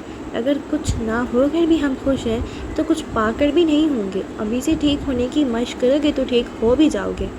کیا کروں؟ اس کا وجود کمزور پڑ رہا تھا، آواز کمزور تھی۔ انصاف ڈھونڈو، مگر یہ بھی سوچو کہ اگر انصاف نہ ملا تو کیا تم سنبھل سکو گے؟ کیا دوبارہ اٹھ کر کھڑے ہو سکو گے؟ کیا ہو جاؤں گا؟ ہاں، ہو جاؤ گے۔ آواز میں یقین تھا، مضبوطی تھی، دھونس تھی۔ اس کا اثر دل تک ہوتا تھا اور اس کا اثر دماغ پہ بھی ہوتا تھا۔ کیا کرنا ہوگا مجھے انصاف کے لیے؟ جو کرنا ہے تمہیں ہی کرنا ہے۔ نہ میں کچھ کر سکتی ہوں، نہ بابا، نہ زمر، نہ فارس۔ سب نے اپنی اپنی کر کے دیکھ لی۔ مختلف لوگوں نے مختلف طریقوں سے ہاشم کو اس مقام تک لانا چاہا کہ وہ تمہارا مقابلہ کورٹ میں کرے، مگر کوئی کامیاب نہیں ہو سکا۔ صرف تم یہ کر سکتے ہو۔ اب چپ چاپ اپنی مورنی کے قریب بیٹھ گیا، پروں کو سمیٹ لیا تھا۔ میں کچھ بھی نہیں کر سکتا، میں خود گناہ گار ہوں۔ اس کی آواز کانپی۔ یہاں سب گناہ گار ہیں سعدی، ہر ایک کو برے کاموں اور بری لتوں نے جکڑ رکھا ہے۔ کوئی اپنے گناہوں کو جسٹیفائی کرتا رہتا ہے اور کوئی سیاہ کاریوں کے اندھیرے میں ننھا سا دیا جلائے رکھتا ہے۔ سب ہی گناہ گار ہیں، تم ہو تو کیا بڑی بات ہے؟ یہ کیسے کر سکتا ہوں؟ جو کوئی نہ کر سکا وہ میں کیسے کر سکتا ہوں؟ کیونکہ تم ہمیشہ وہی کرتے ہو جو کوئی اور نہیں کر سکا۔ میں نے عرصہ پہلے تمہیں کہا تھا، تمہارے اندر ایک خوبی ہے، تمہاری باتیں، اس کو استعمال کرو۔ ایک دفعہ پھر موڑوں کے جوڑے نے ایک یکایک کسی شے کو دیکھا۔ وہ دونوں اٹھ کر آگے کو بھاگے، کھڑکی سے نظر آتے لان کے حصے سے وہ غائب ہو گئے۔ سعدی نے چونک کر اسے دیکھا، دھیرے دھیرے اس کے شل اعصاب بیدار ہونے لگے تھے۔ اس نے آنکھیں مست لیں، پھر ادھر ادھر دیکھا، وہ اسی سادگی سے اسے دیکھ رہی تھی۔ کیا میں؟ وہ پوچھ بھی نہیں سکا، وہ حیران تھا، وہ چنبے میں تھا۔ میں نے کچھ نہیں کیا تمہارے ساتھ، تم معمولی سے ہپنوسس میں تھے، جیسے کوئی کتاب پڑھتے ہوئے، کوئی فلم دیکھتے ہوئے ہم اس میں کھو جاتے ہیں، تم بھی گہرے خیال میں تھے۔ سعدی چند ثانیے اسے دیکھتا رہا، پھر اٹھ کھڑا ہوا۔ میں چلتا ہوں، میری باتوں پہ غور کرنا، اس نے تاکید کی تھی۔ وہ ہلکا سا مسکرا کر سر ہلا رہا تھا۔ آج پہلی دفعہ آپ کا ہاشم کاردار سے تعارف کب ہوا تھا؟ آردار نے چہرہ اٹھا کر دیکھا۔ وہ کورٹ روم میں بیٹھی تھی اور دور سامنے کٹہرے کے نیچے کھڑی زمر سوالات کر رہی تھی۔ وہ سنبھل کر سیدھی ہوئی۔ 8 سال پہلے جب وہ اپنے مرحوم والد کے ساتھ میرے گھر آئے تھے اپنے ولیمے کا کارڈ دینے، اسٹینڈ میں کھڑا سعدی بتا رہا تھا۔ آپ کا ان کے بارے میں پہلا تاثر کیا تھا؟ یہی کہ وہ ایک بہت اچھا آدمی ہیں، اور اب آپ کو لگتا ہے آپ غلط تھے۔ آبجیکشن یور آنر، پیچھے بیٹھا ہاشم پکارا تھا۔ مسز زمر گواہ سے رائے مانگ رہی ہیں۔ گواہ سے گواہی یعنی فیکٹ مانگے جاتے ہیں، فیکٹس، رائے نہیں۔ ہاشم نے ایک دو واجبی سے اعتراضات کے علاوہ کوئی اعتراض نہیں کیا تھا۔ سسٹینڈ، جج صاحب نے زمر کو اشارہ کیا۔ اس نے سر کو خم دیا۔ نوشہرہ کاردار سے آپ کی پہلی ملاقات کب ہوئی؟ چند دن بعد، جب میں ہاشم کاردار کے گھر گیا۔ ابھی آپ کو ان سے ملے چند دن ہی تو ہوئے تھے اور آپ ان کے گھر بھی چلے گئے۔ میں اس سے گیا تھا کیونکہ وہاں میرے ماموں رہتے تھے۔ واپسی پہ میں ہاشم کی طرف چلا گیا، اور پھر میں اسٹڈی میں تھا جب میں نے قرآنے کی آواز سنی۔ دیکھا تو ساتھ والے کمرے کی بالکنی میں نوشیروان گرا پڑا ہے۔ وہ ڈرگس اور ڈوز کی وجہ سے قریب المرگ لگتا تھا۔ میں نے میری NGO کو کان نکلوانے کا کہا اور پھر ہم اسے ہاسپٹل لے گئے۔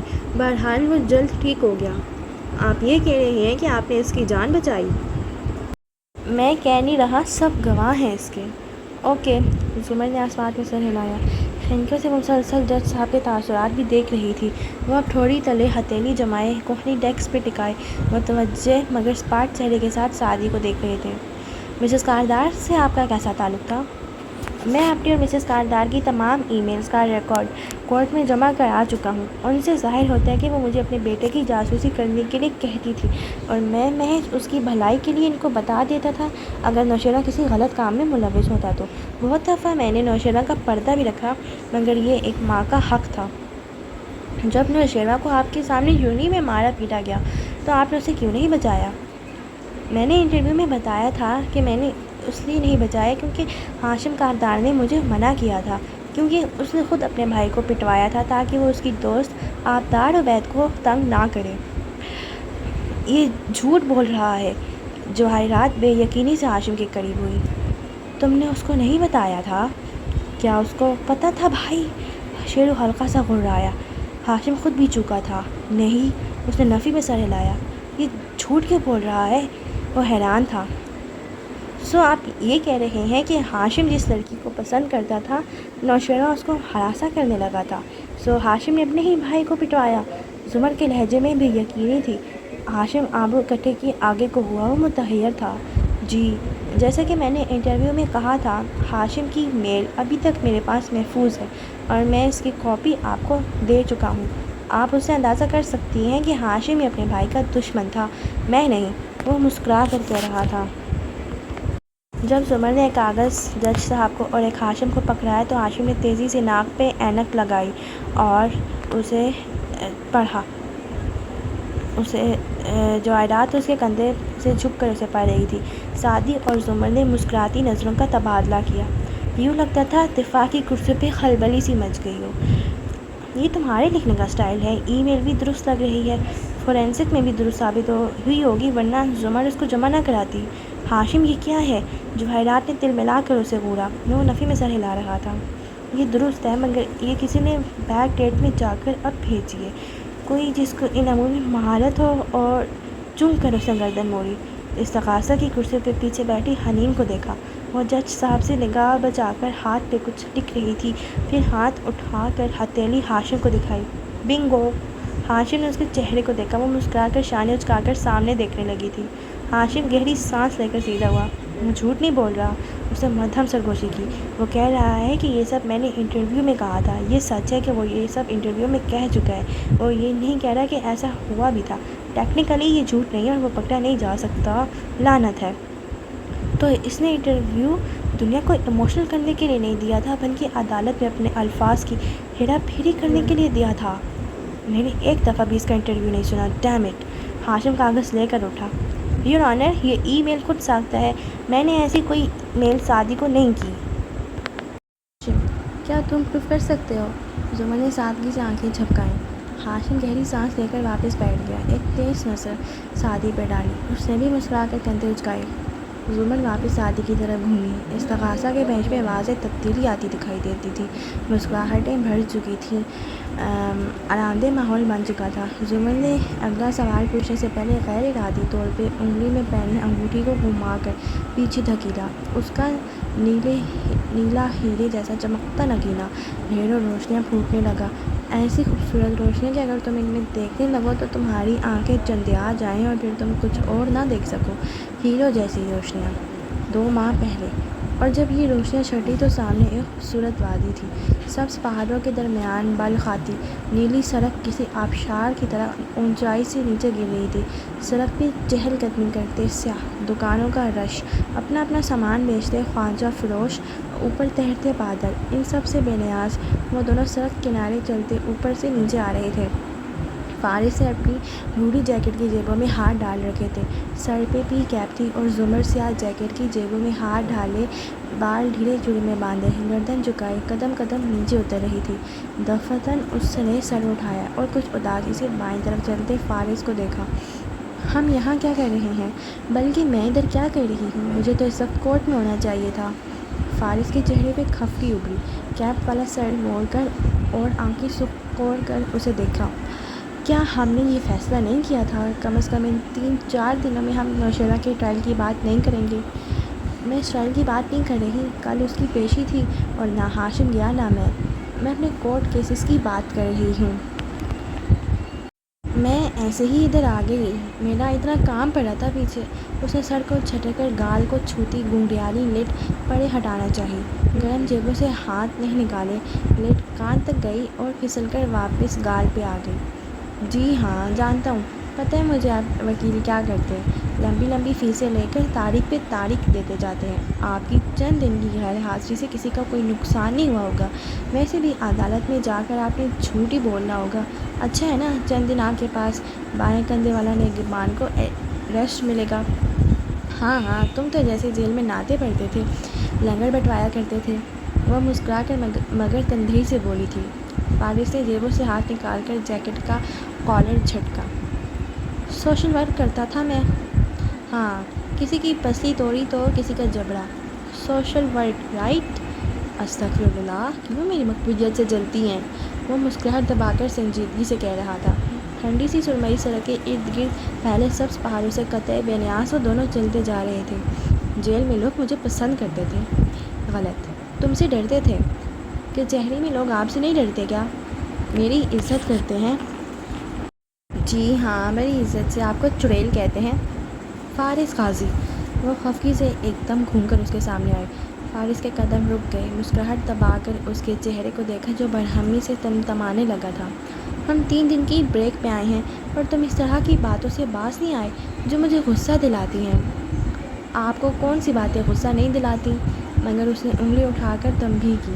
وعدہ کرو مجھ سے کہ کم از کم ان 3 دنوں میں اب تم کوئی بد کلامی نہیں کرو گے۔ فارس نے تابعداری سے دونوں ہاتھ اٹھا دیے۔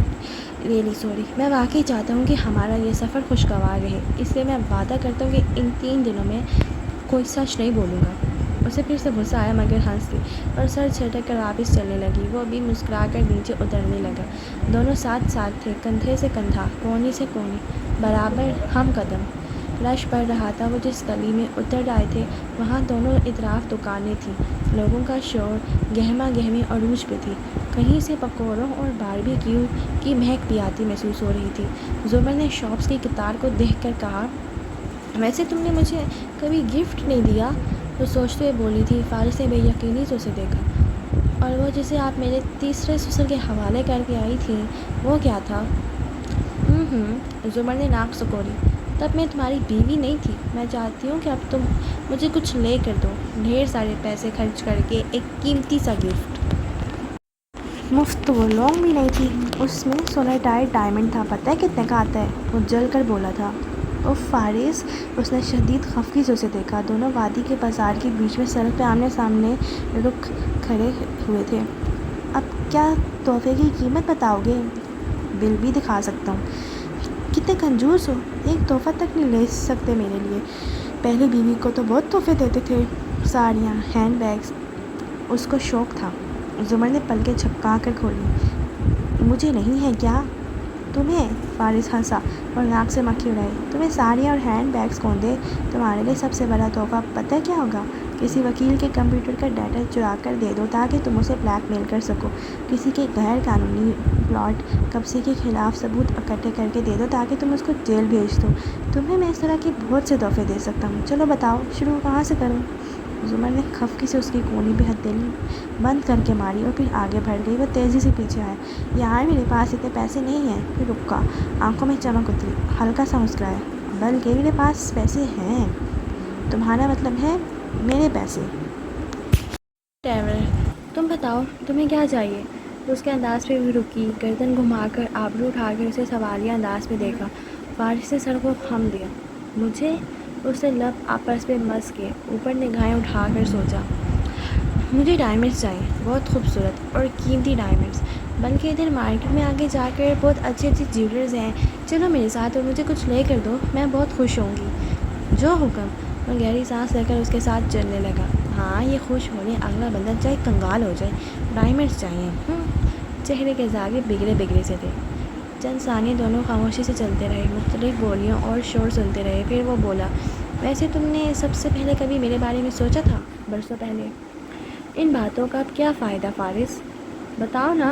وہ مسل تھا، پھر ایک دم سمجھنے والے انداز میں بولا، ویسے میں جانتا ہوں کہ تمہارے لیے یہ یاد کرنا مشکل ہوگا، کیونکہ تم فطرتاً ایک انتہائی خود غرض، سیلف سینٹرڈ اور خود پرست لڑکی واقع ہو، لیکن پھر بھی کبھی موقع ملا کسی دوسرے انسان کے بارے میں سوچنے کا؟ زمر چپ رہی، تھوڑی دیر کچھ نہ بولی، خاموشی سے چلتی رہی۔ تم مجھے برے کبھی نہیں لگے، بلکہ میں تمہاری بہت عزت کرتی تھی، ہمیشہ تمہیں ہاشم سے کمپیئر کرتی تھی، تمہاری سب کے سامنے تعریف کرتی تھی۔ اگر مجھے پتہ ہوتا کہ تمہارا میرے لیے پرپوزل آیا تو میں کبھی انکار نہ کرتی اور سوچنے کے لیے ایک دن سے زیادہ وقت نہ لیتی۔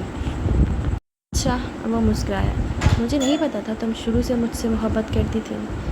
ایک منٹ، میں نے ایسا کچھ نہیں کہا۔ وہ غصہ ہوئی تھی۔ مجھے تو صرف یہی سنائی دیا ہے۔ وہ اور بھی بہت کچھ کہنے لگا، پھر رک کر ساتھ چلتے ایک ریڑھی بان کی ریڑھی کو دیکھنے لگا۔ اس پہ رنگ برنگی ڈھیروں چیزیں رکھی تھیں، کلپ، پنیں، جیولری۔ زمر نے اس کی نگاہوں کا تعاقب کیا۔ تمہیں اچھی لگی یہ فارس؟ وہ ایک انگوٹھی کو دیکھ رہا تھا۔ وہ چونکا، پھر سنبھل کر مسکرایا، نہیں، میں اس لیے نہیں دیکھ رہا تھا، اور میں مذاق کر رہا تھا، میرے پاس ہیں پیسے، میں تمہیں کسی اچھی سی جیولری شاپ سے قیمتی ڈائمنڈس لے دوں گا، چلو۔ مگر وہ نہیں ہلی، آگے بڑھ کر ریڑھی سے پلاسٹک ریپر میں لپٹی انگوٹھی اٹھائی اور الٹ پلٹ کر دیکھی، پھر فارس کو دیکھا۔ تم مجھے یہی لے دو۔ مذاق اڑا رہی ہو کیا؟ وہ دبی آواز میں خفگی سے بولا۔ وہ طمانینت سے مسکرائی، مجھے قیمتی زیور چاہیے تھا، مہنگا نہیں، اتنا تو پڑھ سکتی ہوں تمہیں کہ معلوم ہو جائے یہ اچھی لگی ہے تمہیں۔ تحفوں کی قیمت نہیں دیکھی جاتی، ان کے ساتھ جڑی فیلنگس دیکھی جاتی۔ فرمائشیں قیمتی چیز کی کرنی چاہیے، ضروری نہیں کہ وہ مہنگی ہی ہو۔ اس نے ریپر فارس کی طرف بڑھایا۔ وہ ہلکا سا مسکرایا اور پھر والیٹ نکال کر ریڑھی بان کو ادائیگی کرنے لگا۔ چند لمحے بعد وہ دونوں وہیں ٹھیلوں اور سٹالز کے ساتھ کھڑے تھے، اور فارس وہ نیلے پتھر والی ہیروں کی سی چمک انگوٹھی اسے پہنا رہا تھا جو 250 روپے کی تھی۔ زمر نے اسے پہن کر ہاتھ اوپر اٹھا کر دیکھا۔ سورج کی کرنوں کے نیلی ہیرے سے ٹکرانے پر اصلی روشنیاں پھوٹنے لگی تھیں، یوں کہ سارے پہ روشنی چھا گئی، تیز نیلی روشنی۔ آج جب وہ پہنچی تو انگوٹھی زمر کی انگلی میں تھی اور ہاتھ سے اوپر کلائی پہ سیاہ کوٹ کی آستین جھلکتی تھی۔ نظر اٹھا کر دیکھو تو وہ اس روشن سے کمرے عدالت میں کٹہرے کے سامنے کھڑی تھی اور سعدی یوسف سے پوچھ رہی تھی، قید کے دوران آپ سے کون کون ملنے آتا تھا؟ ہاشم کاردار، جواہرات کاردار، کرنل خاور، جس کو بعد میں میرے ساتھ قید کر دیا گیا، اس کے علاوہ چند ایک بار آبدار عبید آئی تھی، وہ اسپاٹ سے انداز میں بتاتا گیا۔ حاضرین میں بیٹھی آبدار سر جھکا کر موبائل دیکھنے لگی۔ میں جانتی ہوں یہ آپ کے لیے تکلیف دہ ہوگا سعدی، لیکن کیا آپ قید کے پہلے روز سے آخر روز تک کی داستان مختصراً یہاں سنانا چاہیں گے؟ جی بالکل، یہ میرے لیے تکلیف دہ ہے۔ سعدی نے کرب سے آنکھیں بند کی اور پھر کھولی، مگر اپنی کہانی کا ان کہا یا ان سنا رہ جانا زیادہ تکلیف دہ ہے۔ بہرحال، جیسے کہ میں نے اپنے انٹرویو میں بتایا تھا، مجھے سب سے پہلے ایک ہسپتال لے جایا گیا۔ وہاں ایک دفعہ میں نے باتھ روم کی روشن دان کو، اور ہاشم نے تپ کر نفی میں سر جھٹکا۔ واہ، اب یہ انٹرویو کے نام پہ اپنی مرضی کی کہانی کان چھان کر سنائے گا۔ سعدی کو دیکھو تو وہ کٹہرے پہ ہاتھ رکھے کھڑا کہانی سنا رہا تھا، اس کے لب ہل رہے تھے مگر اسے خود کو اپنی آواز بھی سنائی نہیں دے رہی تھی۔ بھوری آنکھوں میں بھورے شعلے سے جل رہے تھے، ہر طرف پلکیں جھپکنے پہ نیا منظر ابھرتا اور ایسی تیزی سے ابھرتا کہ دیکھنے والا اندر ڈوب جائے۔ دور اندر 2 ماہ پہلے موڑ 4 میں زمر اور فارس کی غیر موجودگی نے عجیب ویرانی کر رکھی تھی۔ حنین کو نت نئے شوق چڑھ گئے تھے، ہر وقت گھر کے کسی کونے میں کھڑی ہوتی، گردن اٹھائی تنقیدی نظروں سے در و دیوار کا جائزہ لیتی نظر آ رہی ہوتی، بلکہ نظر کہاں آتی تھی، وہ تو مصروف ہو گئی تھی، بیٹھ کر خاکے بناتی رہتی یا ہوم امپروومنٹ اور ہوم ڈیکور کی ویب سائٹس دیکھتی رہتی۔ اب ان لوگوں سے بات کم کرتی تھی، ان کے پیچھے کھڑکی دیواروں پر زیادہ دیکھتی تھی، یہاں ایسا فریم لگاؤں، یہاں ایسی 3D آرٹ ٹونکوں، یہاں وال مورال ہونا چاہیے، یہ وہ۔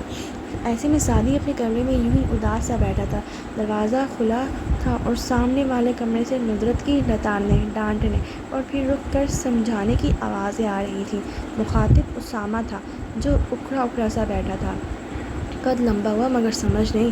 ندرت کا موقف تھا کہ وہ مغرب کی نماز کے بعد مسجد سے سیدھا گھر آئے گا، اور اگر کوئی تمہارا دوست کبھی گھر کے دروازے تک آیا نا تو میں نے جوتا اٹھا کر اسے مار مار کر وہیں گنجا کر دینا ہے۔ یہ گھروں تک لانے والی دوستیاں ذرا نہیں پسند مجھے۔ آگے شادی کی مثالیں۔ اسامہ کو برا لگ رہا تھا۔ میں کوئی برے لڑکوں سے تو دوستی نہیں کرتا، اور سعدی بھائی کا زمانہ اور تھا، اور آپ مجھ پہ شک کیوں کرتی ہیں؟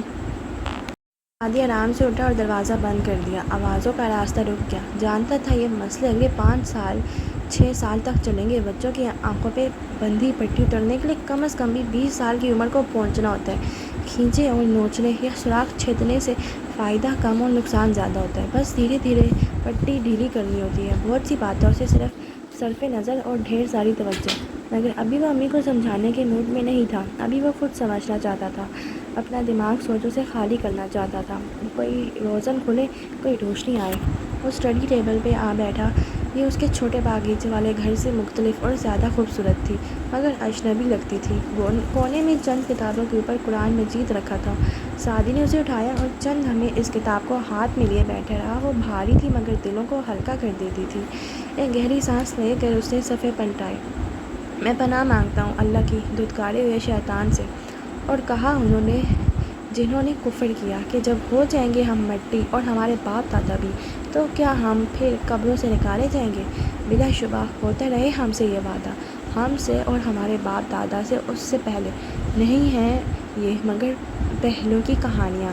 کہہ دو کہ چلو پھرو زمین میں، پھر دیکھو کہ کیا انجام ہوا مجرموں کا، اور نہ غم کرنا ان پر اور نہ تنگی میں ہونا اس سے جو چالیں یہ چل رہی ہیں اور کہتے ہیں کہ کب ہوگا یہ وعدہ پورا۔ اگر تم سچوں میں سے ہو، کہہ دو شاید کہ آن پہنچا ہو نزدیک تمہارے کچھ اس میں سے جس کی تم جلدی کر رہے ہو۔ اس نے ایک ٹھنڈی آہ بھری۔ اللہ تعالیٰ، میرا دل بہت ٹوٹا ہوا ہے، بہت ویران ہے، اور اب میں امید بھی کھوتا جا رہا ہوں کہ کبھی مجھے انصاف ملے گا کیا؟ دور اندر مجھے لگتا ہے کہ میں بھی تو گناہ گار ہوں۔ کسی پہ قتل کا الزام لگایا ہے، 2 قتل بھی کیے ہیں۔ یہی تو عاشم کے جرائم تھے، قتل کا الزام فارس پہ اور 2 لوگوں کا قتل۔ گناہ ویسے ہی تو ہیں، کیا گناہ گار بھی ویسا ہی ہوں؟ ہولے سے سر جھٹکا۔ پتہ نہیں میرے ساتھ کیا ہوگا، لیکن کیا ان کے ساتھ کبھی کچھ ہوگا یا نہیں؟ کیا مجھے انصاف ملے گا اللہ؟ مجھے قیامت والے حساب سے پہلے یہاں کا حساب چاہیے تاکہ کوئی تو عبرت پکڑے۔ مگر اللہ تعالیٰ، جب انسان کے باپ دادا کو سزا نہیں ملتی، والدین کو ان کی سیاہ کاریوں کے باعث کوئی نہیں پکڑتا، یا خود ہمارے ماضی میں ہمارے گناہ بھی کوئی پکڑ نہیں ہوتی، تو ہمیں لگتا ہے کہ وہ گناہ جسٹیفائڈ تھے، اللہ کو وہ برے نہیں لگے، ہم نئے گناہ کرتے جاتے ہیں۔ یہ سوچ کر کے ایسے فتوے اور ایسی نصیحتیں پہلے بھی سن رکھی ہیں، مگر اللہ راضی ہے ہم سے۔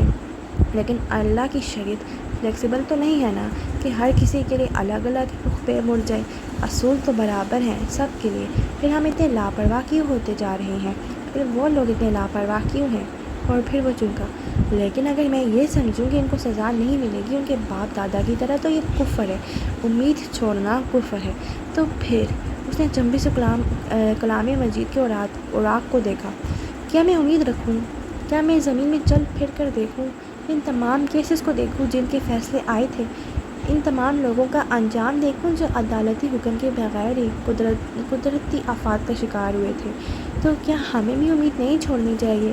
میں غم کو ترک کر دوں، دل کی تنگی سے خود کو نکال لوں؟ اللہ، ان آیات پہ غور کرو تو میرے کرنے کا کوئی کام نہیں ہے، انصاف اور عذاب اللہ دے گا مجھے۔ بس وہ یہ کہتا ہے کہ غم نہ کرو، دل کی تنگی کا شکار نہ ہو، کیونکہ یہ چیزیں امید لے جاتی ہیں۔ ان لوگوں کی مدت شاید قریب ہو، بہت قریب۔ میں نے کچھ نہیں کرنا، صرف ترک غم کرنا ہے۔ یہ وسائل، پیسہ، تعلقات، عدالتی کارروائی کی جنگ نہیں ہے، یہ اعصاب کی جنگ ہے، اور غم مجھے کھول دے گا۔ مجھے اب غم نہیں کرنا، مجھے اللہ تعالیٰ کی بات ماننی ہے۔ اللہ تعالیٰ چاہتا ہے کہ ہم اپنی اپنی کشادگی کا انتظار کرتے، ہم لوگ اپنے آپ کو غموں اور ڈپریشن سے نکالیں۔ مجھے اب غم نہیں کرنا، تب ہی حل نظر آئے گا۔ وہ بے خودی کے عالم میں بولتا جا رہا تھا، لب ہل رہے تھے، آنکھوں کے کنارے بھیگے ہوئے تھے، مگر اپنی آواز سنائی نہ دیتی تھی۔ آج کٹہرے میں کھڑے سعدی نے بوڑھی آنکھوں زمر پہ جمائے گہرا سانس لیا۔ خواب سا ٹوٹا وہ پوچھ رہی تھی، اس کے بعد کیا ہوا؟ میں یہ بات انٹرویو میں بھی کہہ چکا ہوں، سب جانتے ہیں کہ مجھے پھر کینٹین میں دوبارہ پکڑا گیا۔ مگر ہاشم کو اطلاع بھی نہیں کی گئی تھی یا شاید وہ پہنچا نہیں تھا۔ اگلی صبح ایک آدمی میرے پاس آیا اور اس نے مجھے بتایا کہ چند دن بعد پاسپورٹ اور پیسے دے دیے جائیں گے مجھے۔ پھر ایسا ہی ہوا، مجھے پاسپورٹ دے دیا گیا اور مجھے جانے دیا گیا۔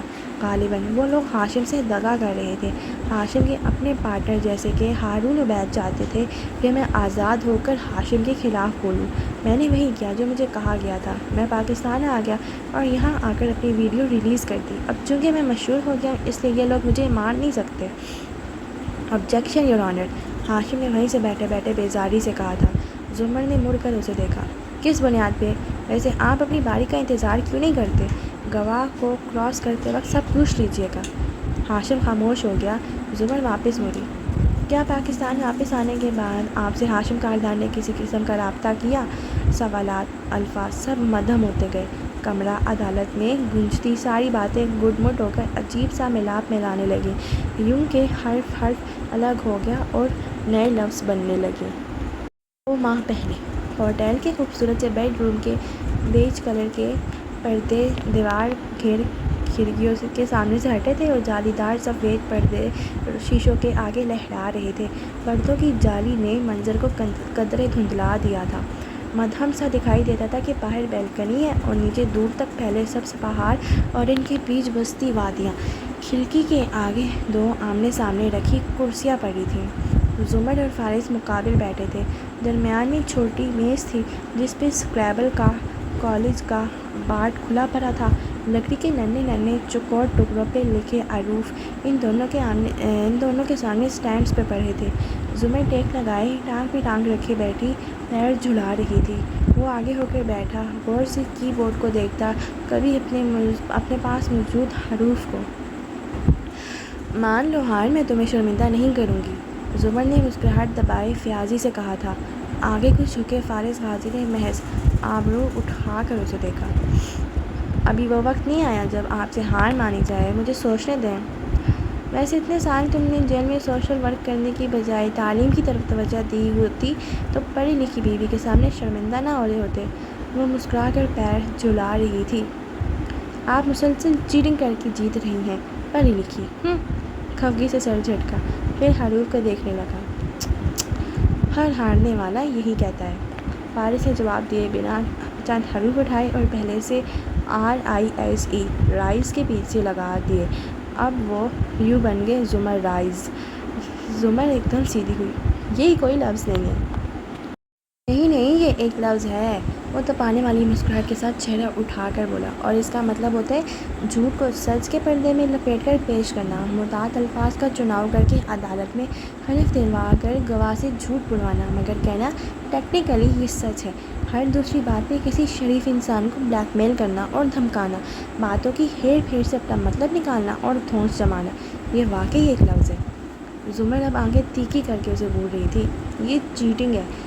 نہیں زمر بی بی، یہ ڈبل ورڈ اسکور ہے جو میرے کھاتے میں لکھا جائے گا۔ اب وہ قلم اٹھا کر نوٹ پیڈ پہ بنے کالمز میں سے ایک میں لکھ رہا تھا۔ زمر نے خفگی سے اسے دیکھا۔ فارس، یہ آخری دفعہ تھا، اب اگر تم نے کوئی لفظ بنایا جو ڈکشنری میں نہ ہوا تو تم ہار جاؤ گے۔ مجھے یقین ہے یہ ڈکشنری میں ہوگا، چیک کر لیں۔ بے شک۔ ساتھ رکھی ڈیوس ڈکشنری کی طرف اشارہ کیا۔ زمر ناک سکوڑ کر آگے ہوئی اور اپنی پلیٹ میں لگے حروف پہ غور کرنے لگی۔ وہ ایک محظوظ مسکراہٹ کے ساتھ اسے دیکھ رہا تھا۔ گھنگھریالے بال کھول کر چہرے کے ایک طرف ڈالے، اس کی پلکیں پلیٹ پہ جھکی تھی اور بار بار حروف کو چھوتی انگلی میں انگوٹھی موجود تھی۔ اس نے چند حروف کو دیکھا جو بورڈ پہ سجے تھے اور پھر مسکرائی۔ ان کے درمیان چند حروف خسا دیے اور فاتحانہ نظریں اٹھا کر فارس کو دیکھا۔ ہارسزم، یہ کوئی لفظ نہیں ہے پروسیکیوٹر صاحبہ۔ اس کا موڈ خراب ہوا ہے نا؟ وہ ہتھیلی پہ تھوڑی گرائی دلچسپی سے اسے دیکھتے ہوئے بولی۔ اس کا مطلب ہوتا ہے ایک خاص قسم کا برتاؤ، اور جانتے ہو ایسا برتاؤ کرنے والا کون ہوتا ہے؟ انتہائی اکڑ، ریزرو، کسی پہ اعتبار نہ کرنے والا، حسیلہ، بدمزاج، ہر بات چھپا کے رکھنے والا اداکار۔ اور گڈ لکنگ، اسے لقمہ دیا۔ اور گڈ لکنگ اور ہر وقت لڑنے کو تیار، گہرے راز رکھنے والا، خود کو عقل کل سمجھنے والا، ایرسونسٹ، جیل یافتہ، بلیک میلر، یہ سب ہوتا ہے اس کا مطلب۔ وہ انگلیوں پہ گنواتی گئی۔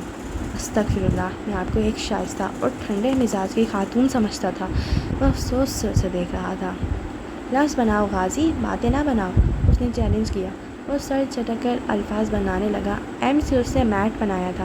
زمر کی نظریں ابھی تک زمرائز کے سی پہ جمی تھی، جس کے نیچے ڈبل ورڈ اسکور کا کھانا تھا اور ذرا نیچے ٹرپل ورڈ اسکور۔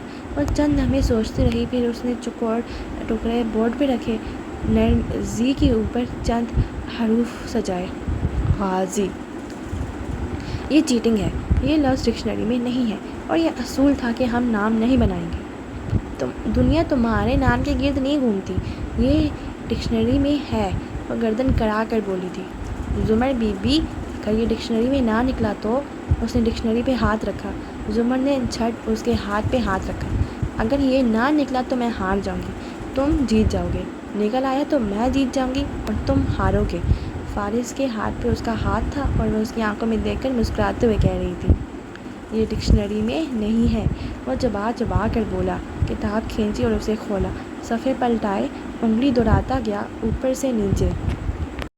جی ایچ۔ وہ مطلوبہ کالم تک آیا۔ لبوں پہ مسکراہٹ غائب ہوئی۔ چونک کر سر اٹھا کے اسے دیکھا۔ وہ دلچسپی سے اسے دیکھتی مسکرا رہی تھی۔ ادھر صفحے پہ لکھا غازی، مسلم وار ہیرو۔ اس کا منہ چڑھا رہا تھا۔ کہا تھا نا تھوڑا بہت پڑھ لیا ہوتا جیل میں تو آج کام آ جاتا۔ خیر، میں تمہیں شرمندہ نہیں کروں گی۔ وہ آگے کو جھکی اور بازو لمبا کر کے ہاتھ سے اس کا چہرہ تھپ تھپایا۔ فارس نے اپنا چہرہ جھٹک کر پیچھے ہٹایا۔ ماتھے پہ خفگی سے بل پڑ گئے۔ آپ مسلسل چیٹنگ کر کے جیتتی ہیں۔ ہر دوسری باری پہ آپ مجھے اسکریبل کا نیا اصول بتاتے ہیں جو میرے باپ دادا نے بھی نہیں سنا، جبکہ میں پوری ایمانداری سے کھیلتا رہا ہوں۔ ہاں، ایک اس بات کا یقین ہے مجھے کہ اب تم میرے ساتھ بڑے ایماندار ہو، اور یہ بھی کہ کم از کم اب تم مجھ سے کوئی بات نہیں چھپا رہے۔ وہ مسکرا کر سارے ٹکڑے بورڈ سے اٹھا رہی تھی۔ حروف بکھر گئے، الفاظ ٹوٹ گئے۔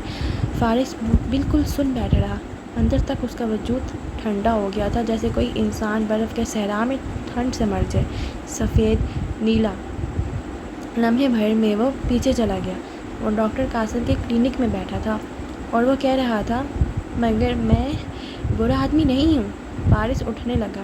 میں اب چلتا ہوں، مگر یاد رکھیے گا زمر کو آپ وہی کہیں گے جو میں نے آپ کو سمجھایا ہے، ورنہ میرا سنائپر آپ کو کسی بھی وقت نشانہ بنا سکتا ہے۔ وہ موبائل جیب میں ڈالتا ہوا کھڑا ہوا تھا۔ کیا آپ جانتے ہیں فارس غازی کہ اس ملک میں بلکہ اس دنیا میں ہر سال ہزاروں عورتوں کو جبراً اسٹیرلائز کیا جاتا ہے؟ وہ بالکل ٹھہر گیا۔ بہت سے چکر الٹے ہوئے تھے۔ سوری، امریکی جیلیں ہوں یا پاکستان کے ہسپتال یا دیہات میں لگے فری کیمپ، یہاں زخم کسی اور شے میں ہوتا ہے اور سرجری کے بہانے اس عورت کو اسٹیرلائز یعنی بانجھ کر دیا جاتا ہے۔ بعد میں کہا جاتا ہے کہ آپریشن کے دوران یہ ناگزیر تھا۔ بعض عورتوں کے رشتہ دار بھی یہ کام کرواتے ہیں۔ صرف ایک ڈاکٹر ڈھونڈو، اسے پیسے دو اور یہ ہو جاتا ہے۔ وہ بالکل سن رہ گیا تھا۔ کاردار سے پیسے دیے تھے اس کی غلط سرجری کرنے کے لیے۔ وہ ان گولوں کی وجہ سے ایسی نہیں ہوئی تھی، بلکہ اس کو بعد میں یہ نقصان پہنچایا گیا تھا۔ وہ سفید پڑھ رہا تھا، متحیر، بے یقین۔ مسز کاردار چاہتی تھی کہ وہ شادی نہ کر سکے تاکہ وہ ایک مضبوط گواہ کے طور پہ آپ کو جیل بھیج دے۔ اس کے گردے واقعی گولیوں کی وجہ سے خراب ہوئے تھے، مگر اس سرجری کے لیے ڈاکٹرز کے پینل کو مسز کاردار نے خریدا۔ اس کے بعد بھی مسز زمر صرف ان ڈاکٹرز کے پاس گئیں جن کی طرف ہم ان کو ریفر کر رہے تھے۔ مسز کاردار چاہتی تھی کہ ہم ان کو بالکل تباہ کر کے ڈاکٹر قاسم اپنی بات مکمل نہیں کر سکے تھے۔ وہ کسی بھوکے شیر کی طرح ان پہ جھپٹا تھا، گریبان سے پکڑ کر زمین پہ گرایا اور پھر اس کی آنکھوں کے سامنے سرخ دھند سی چھا گئی۔ وہ دیوانہ وار اس کو مار رہا تھا، پیٹ رہا تھا، جس کا کتنا خون نکلا، کون سی ہڈی ٹوٹی، کتنے دانت خون میں لتھڑ کر باہر گرے، اسے کچھ ہوش نہیں تھا، مگر اس سرخ دھند میں اسے دبی دبی سی کراہ سنی۔ میری بات پوری سنو، مگر میں نے ایسا نہیں کیا تھا، میں برا آدمی نہیں ہوں، میری بھی ایک بیٹی ہے، میں نے صرف رپورٹس میں عدل بدل کیا تھا۔ مسز کاردار کو نہیں معلوم، کسی کو نہیں معلوم، مگر میں نے ایسا نہیں کیا تھا۔ وہ خون آلود منہ اور آخری سانسوں کے درمیان کہہ رہا تھا، میں تمہیں اس لیے بتا رہا ہوں کہ اب یہ بات کھل جائے گی۔ وہ ٹھیک ہے، وہ ماں بن سکتی ہے، ہاں مشکل سے ہوگا، اس کے گردوں کی وجہ سے کافی مشکل ہوگی، مگر ممکن ہے، بہت زیادہ ممکن ہے۔ میں نے صرف رپورٹس اور دوائیاں بدلی تھی اور وہ ہاتھ روک کر اسے دیکھنے لگا۔ اس کے سفید سویٹر پہ خون لگ گیا تھا، سرخ تازہ خون۔ فارس نے زمر کو دیکھا جو اسکریبل کے نئے ٹکڑے سجا رہی تھی۔ اس کے جھکے چہرے پہ مسکراہٹ تھی۔ وہ خاموش بیٹھا رہا۔ الفاظ ٹوٹ ٹوٹ کر جڑتے گئے، جڑ کر ٹوٹتے گئے۔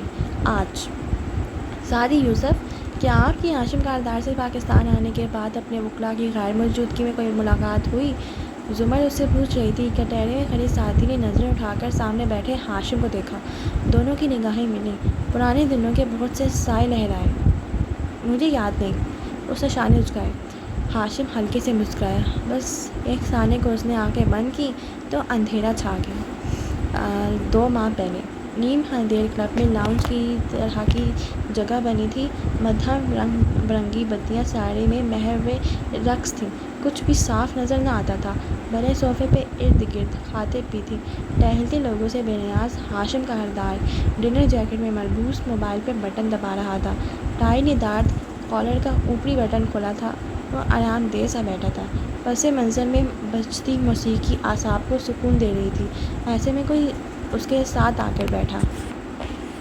وہ اپنی اسکرین کو دیکھتا رہا، ہلا تک نہیں، نظریں بھی نہیں اٹھائیں۔ بس اسکرین پہ انگلی پھیرتے ہوئے بولا، قانوناً تم اپنے وکلاء کی غیر موجودگی میں مجھ سے نہیں مل سکتے۔ تم سے کورٹ میں اس بارے میں پوچھا جا سکتا ہے۔ سعدی یوسف، میں یہاں سے گزر رہا تھا تو ادھر آ گیا اور اب یہاں ایک پبلک پلیس میں بیٹھا ہوں۔ اتفاق سے تم میرے ساتھ بیٹھے ہو، اس میں میرا کیا قصور ہوا؟ ہاشم نے اب کے نظر گھما کر اسے دیکھا۔ وہ ٹانگ پہ ٹانگ جمائے سیاہ آدھی آستین کی ٹی شرٹ اور نیلی جینس میں ملبوس بیٹھا تھا۔ اب اس نے گردن موڑ کر ہاشم کو دیکھا، ہلکا سا مسکرایا۔ وہ آنکھیں اندر تک زخمی تھیں مگر ان زخموں کے کرنٹ لگتا تھا بننے لگ گئے ہیں۔ کہو، کیا چاہتے ہو؟ ہاشم نے فون رکھ دیا اور سوالیہ نظروں سے اسے دیکھنے لگا۔ کبھی سوچا تم نے ہاشم، کولمبو کے اسٹے خانے میں جب ہم ملتے تھے، کبھی وہاں بیٹھے سوچا تھا کہ ہم ایک روز یوں بھی ملیں گے؟ اگر تو تم مجھ سے کوئی اعتراف جرم کروانا چاہتے ہو تو وہ میں کروا چکا ہوں، وہی دکھانے آیا ہوں۔ میں تمہارے آفس 21 مئی کو اسی لیے آیا تھا۔ اس نے موبائل اسکرین پہ ویڈیو پلے کی اور موبائل ہاشم کو دکھایا۔ اندر کمرے میں اتنے رش و شور کے باوجود بھی وہ اس ویڈیو میں جلدی آواز سن سکتا تھا۔ اسکرین پہ وہ پاور سیٹ پہ بیٹھا دکھائی دے رہا تھا اور وہ بولے جا رہا تھا، بہت سے اعتراف جرم، HD کوالٹی ویڈیو، صاف آواز۔ ہاشم کاردار کی گردن پہ پسینہ آنے لگا۔ وہ ایک دم سیدھا ہو کر بیٹھا، ٹائی ڈھیلی کرنے کو گریبان تک ہاتھ لے کر گیا مگر ٹائی تو گردن کو کسے ہی نہیں ہوئی تھی۔ پھر تم اسے کورٹ میں استعمال نہیں کر سکتے۔ اس کا سانس بھونکنے کی طرح چل رہا تھا۔ سونے کی آنکھیں نگاہوں کے سامنے گھوم رہی تھی۔ مگر میں اسے YouTube پہ تو لکھ کر سکتا ہوں، ایڈٹ کر کے۔ دیکھو تمہارا اعتراف جرم کتنا دلچسپ ہے، جوسی اور سنسنی خیز۔ میڈیا کتنے ہی دن اس کو چلائے گا؟ وہ اب مزے سے مسکرا کر کہہ رہا تھا۔ اور پھر میں اس ویڈیو کو سونیا کے ٹیب پہ اپلوڈ کر دوں گا۔ تم وہاں سے مٹاؤ گے تو میں سونیا کے ہر کلاس فیلو کے فونز اور ٹیب پہ سے بھیج دوں گا۔ میں اس بات کو یقینی بناؤں گا کہ تمہاری بیٹی اس ویڈیو کو دیکھ لے، اس کو زبانی رٹ لے۔ وہ اس ویڈیو کے ساتھ بڑی ہوگی، دنیا کے کسی بھی کونے میں چلی جائے، یہ ویڈیو اسے ڈھونڈ لے گی۔ وہ اسے کبھی بھاگ نہیں سکے گی اور وہ جتنی دفعہ اسے دیکھے گی تم پہ بے یقینی اور اس ویڈیو پہ یقین بڑھتا جائے گا۔ وہ اگلے 10 سال تک اس سے پیچھا نہیں چھڑا سکے گی۔ وہ اس کے ساتھ بیٹھا گردن موڑ کر اسے دیکھتا کہہ رہا تھا۔ اس کی نگاہیں سرد تھیں، مسکراہٹ بھی سرد، اور ہاشم کی رنگت زرد پڑ رہی تھی۔ وہ کوئلے جیسی رات میں سونے کی طرح پیلا ہو رہا تھا تو نفس تیز ہو گیا تھا۔ تم کیا چاہتے ہو؟ میں تمہاری بیٹی کو اس سے محفوظ رکھنا چاہتا ہوں۔ میں اس کو گیو اپ کر دوں گا، اپنی زبان دیتا ہوں۔ نہ عدالت میں استعمال کروں گا، نہ انٹرنیٹ پہ ڈالوں گا۔ تم میری اور سونیا کی ویڈیو کو گیو اپ کر دو جس میں میں نے اسے اغوا کیا تھا۔ ہم دونوں اپنے سب سے بڑے ثبوت گنوا کر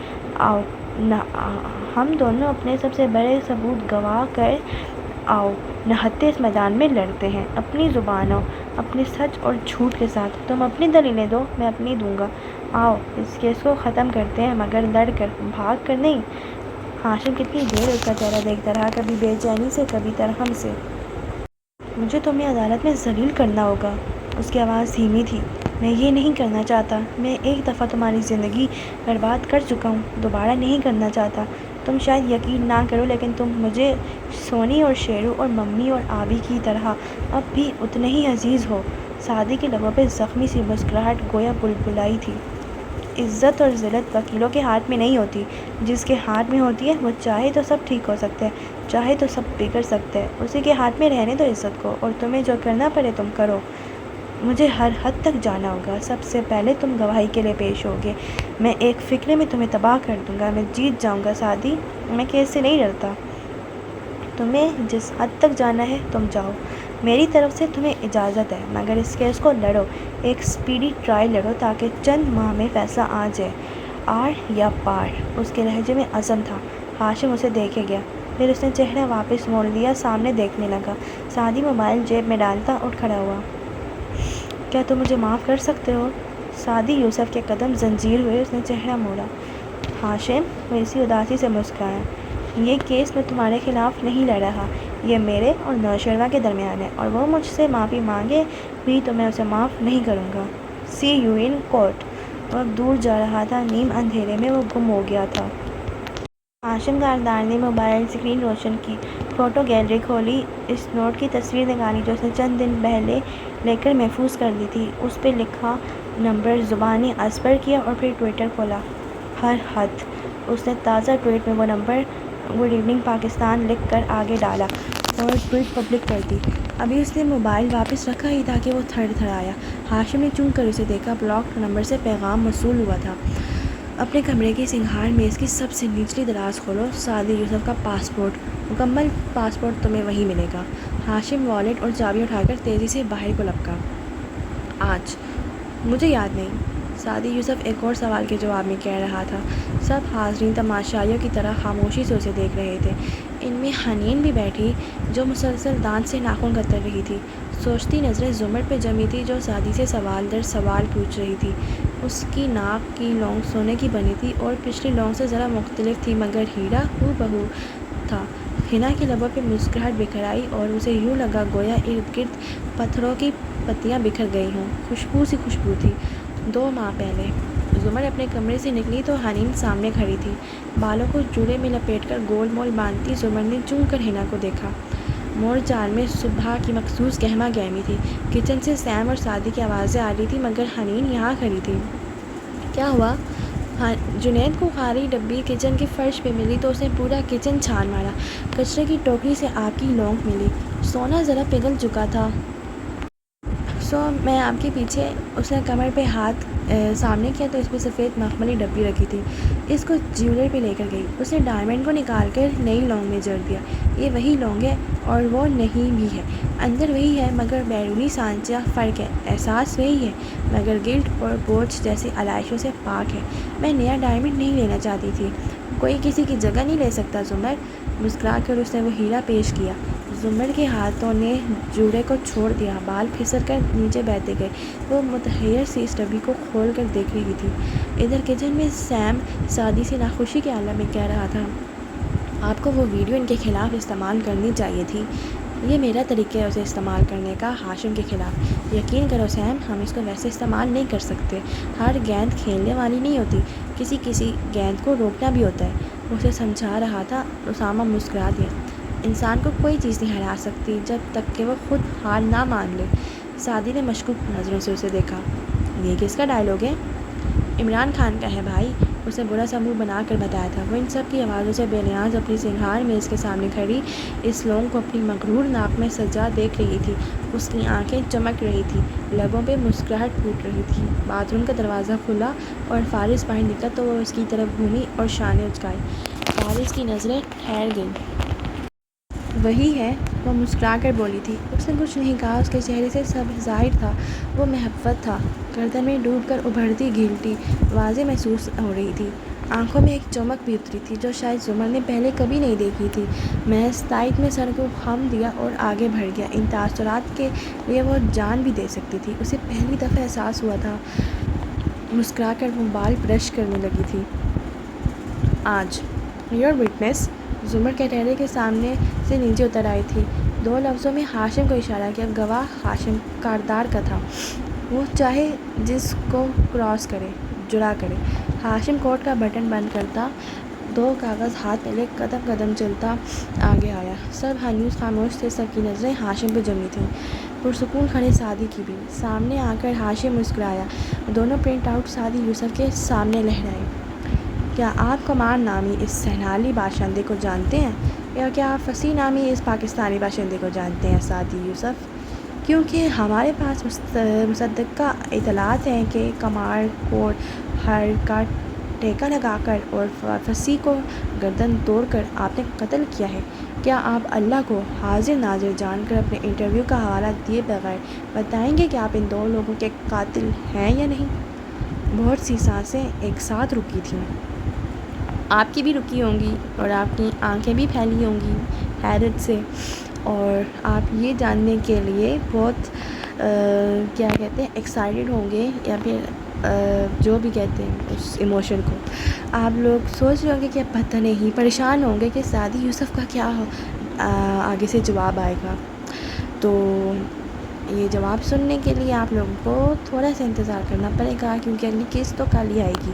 تو تب تک آپ لوگ میری اس ویڈیو کو لائک کر دیں، کومنٹس بھی کر دیا کریں، اور میرے چینل کو سبسکرائب کر کے بیل آئیکن پریس کر دیں۔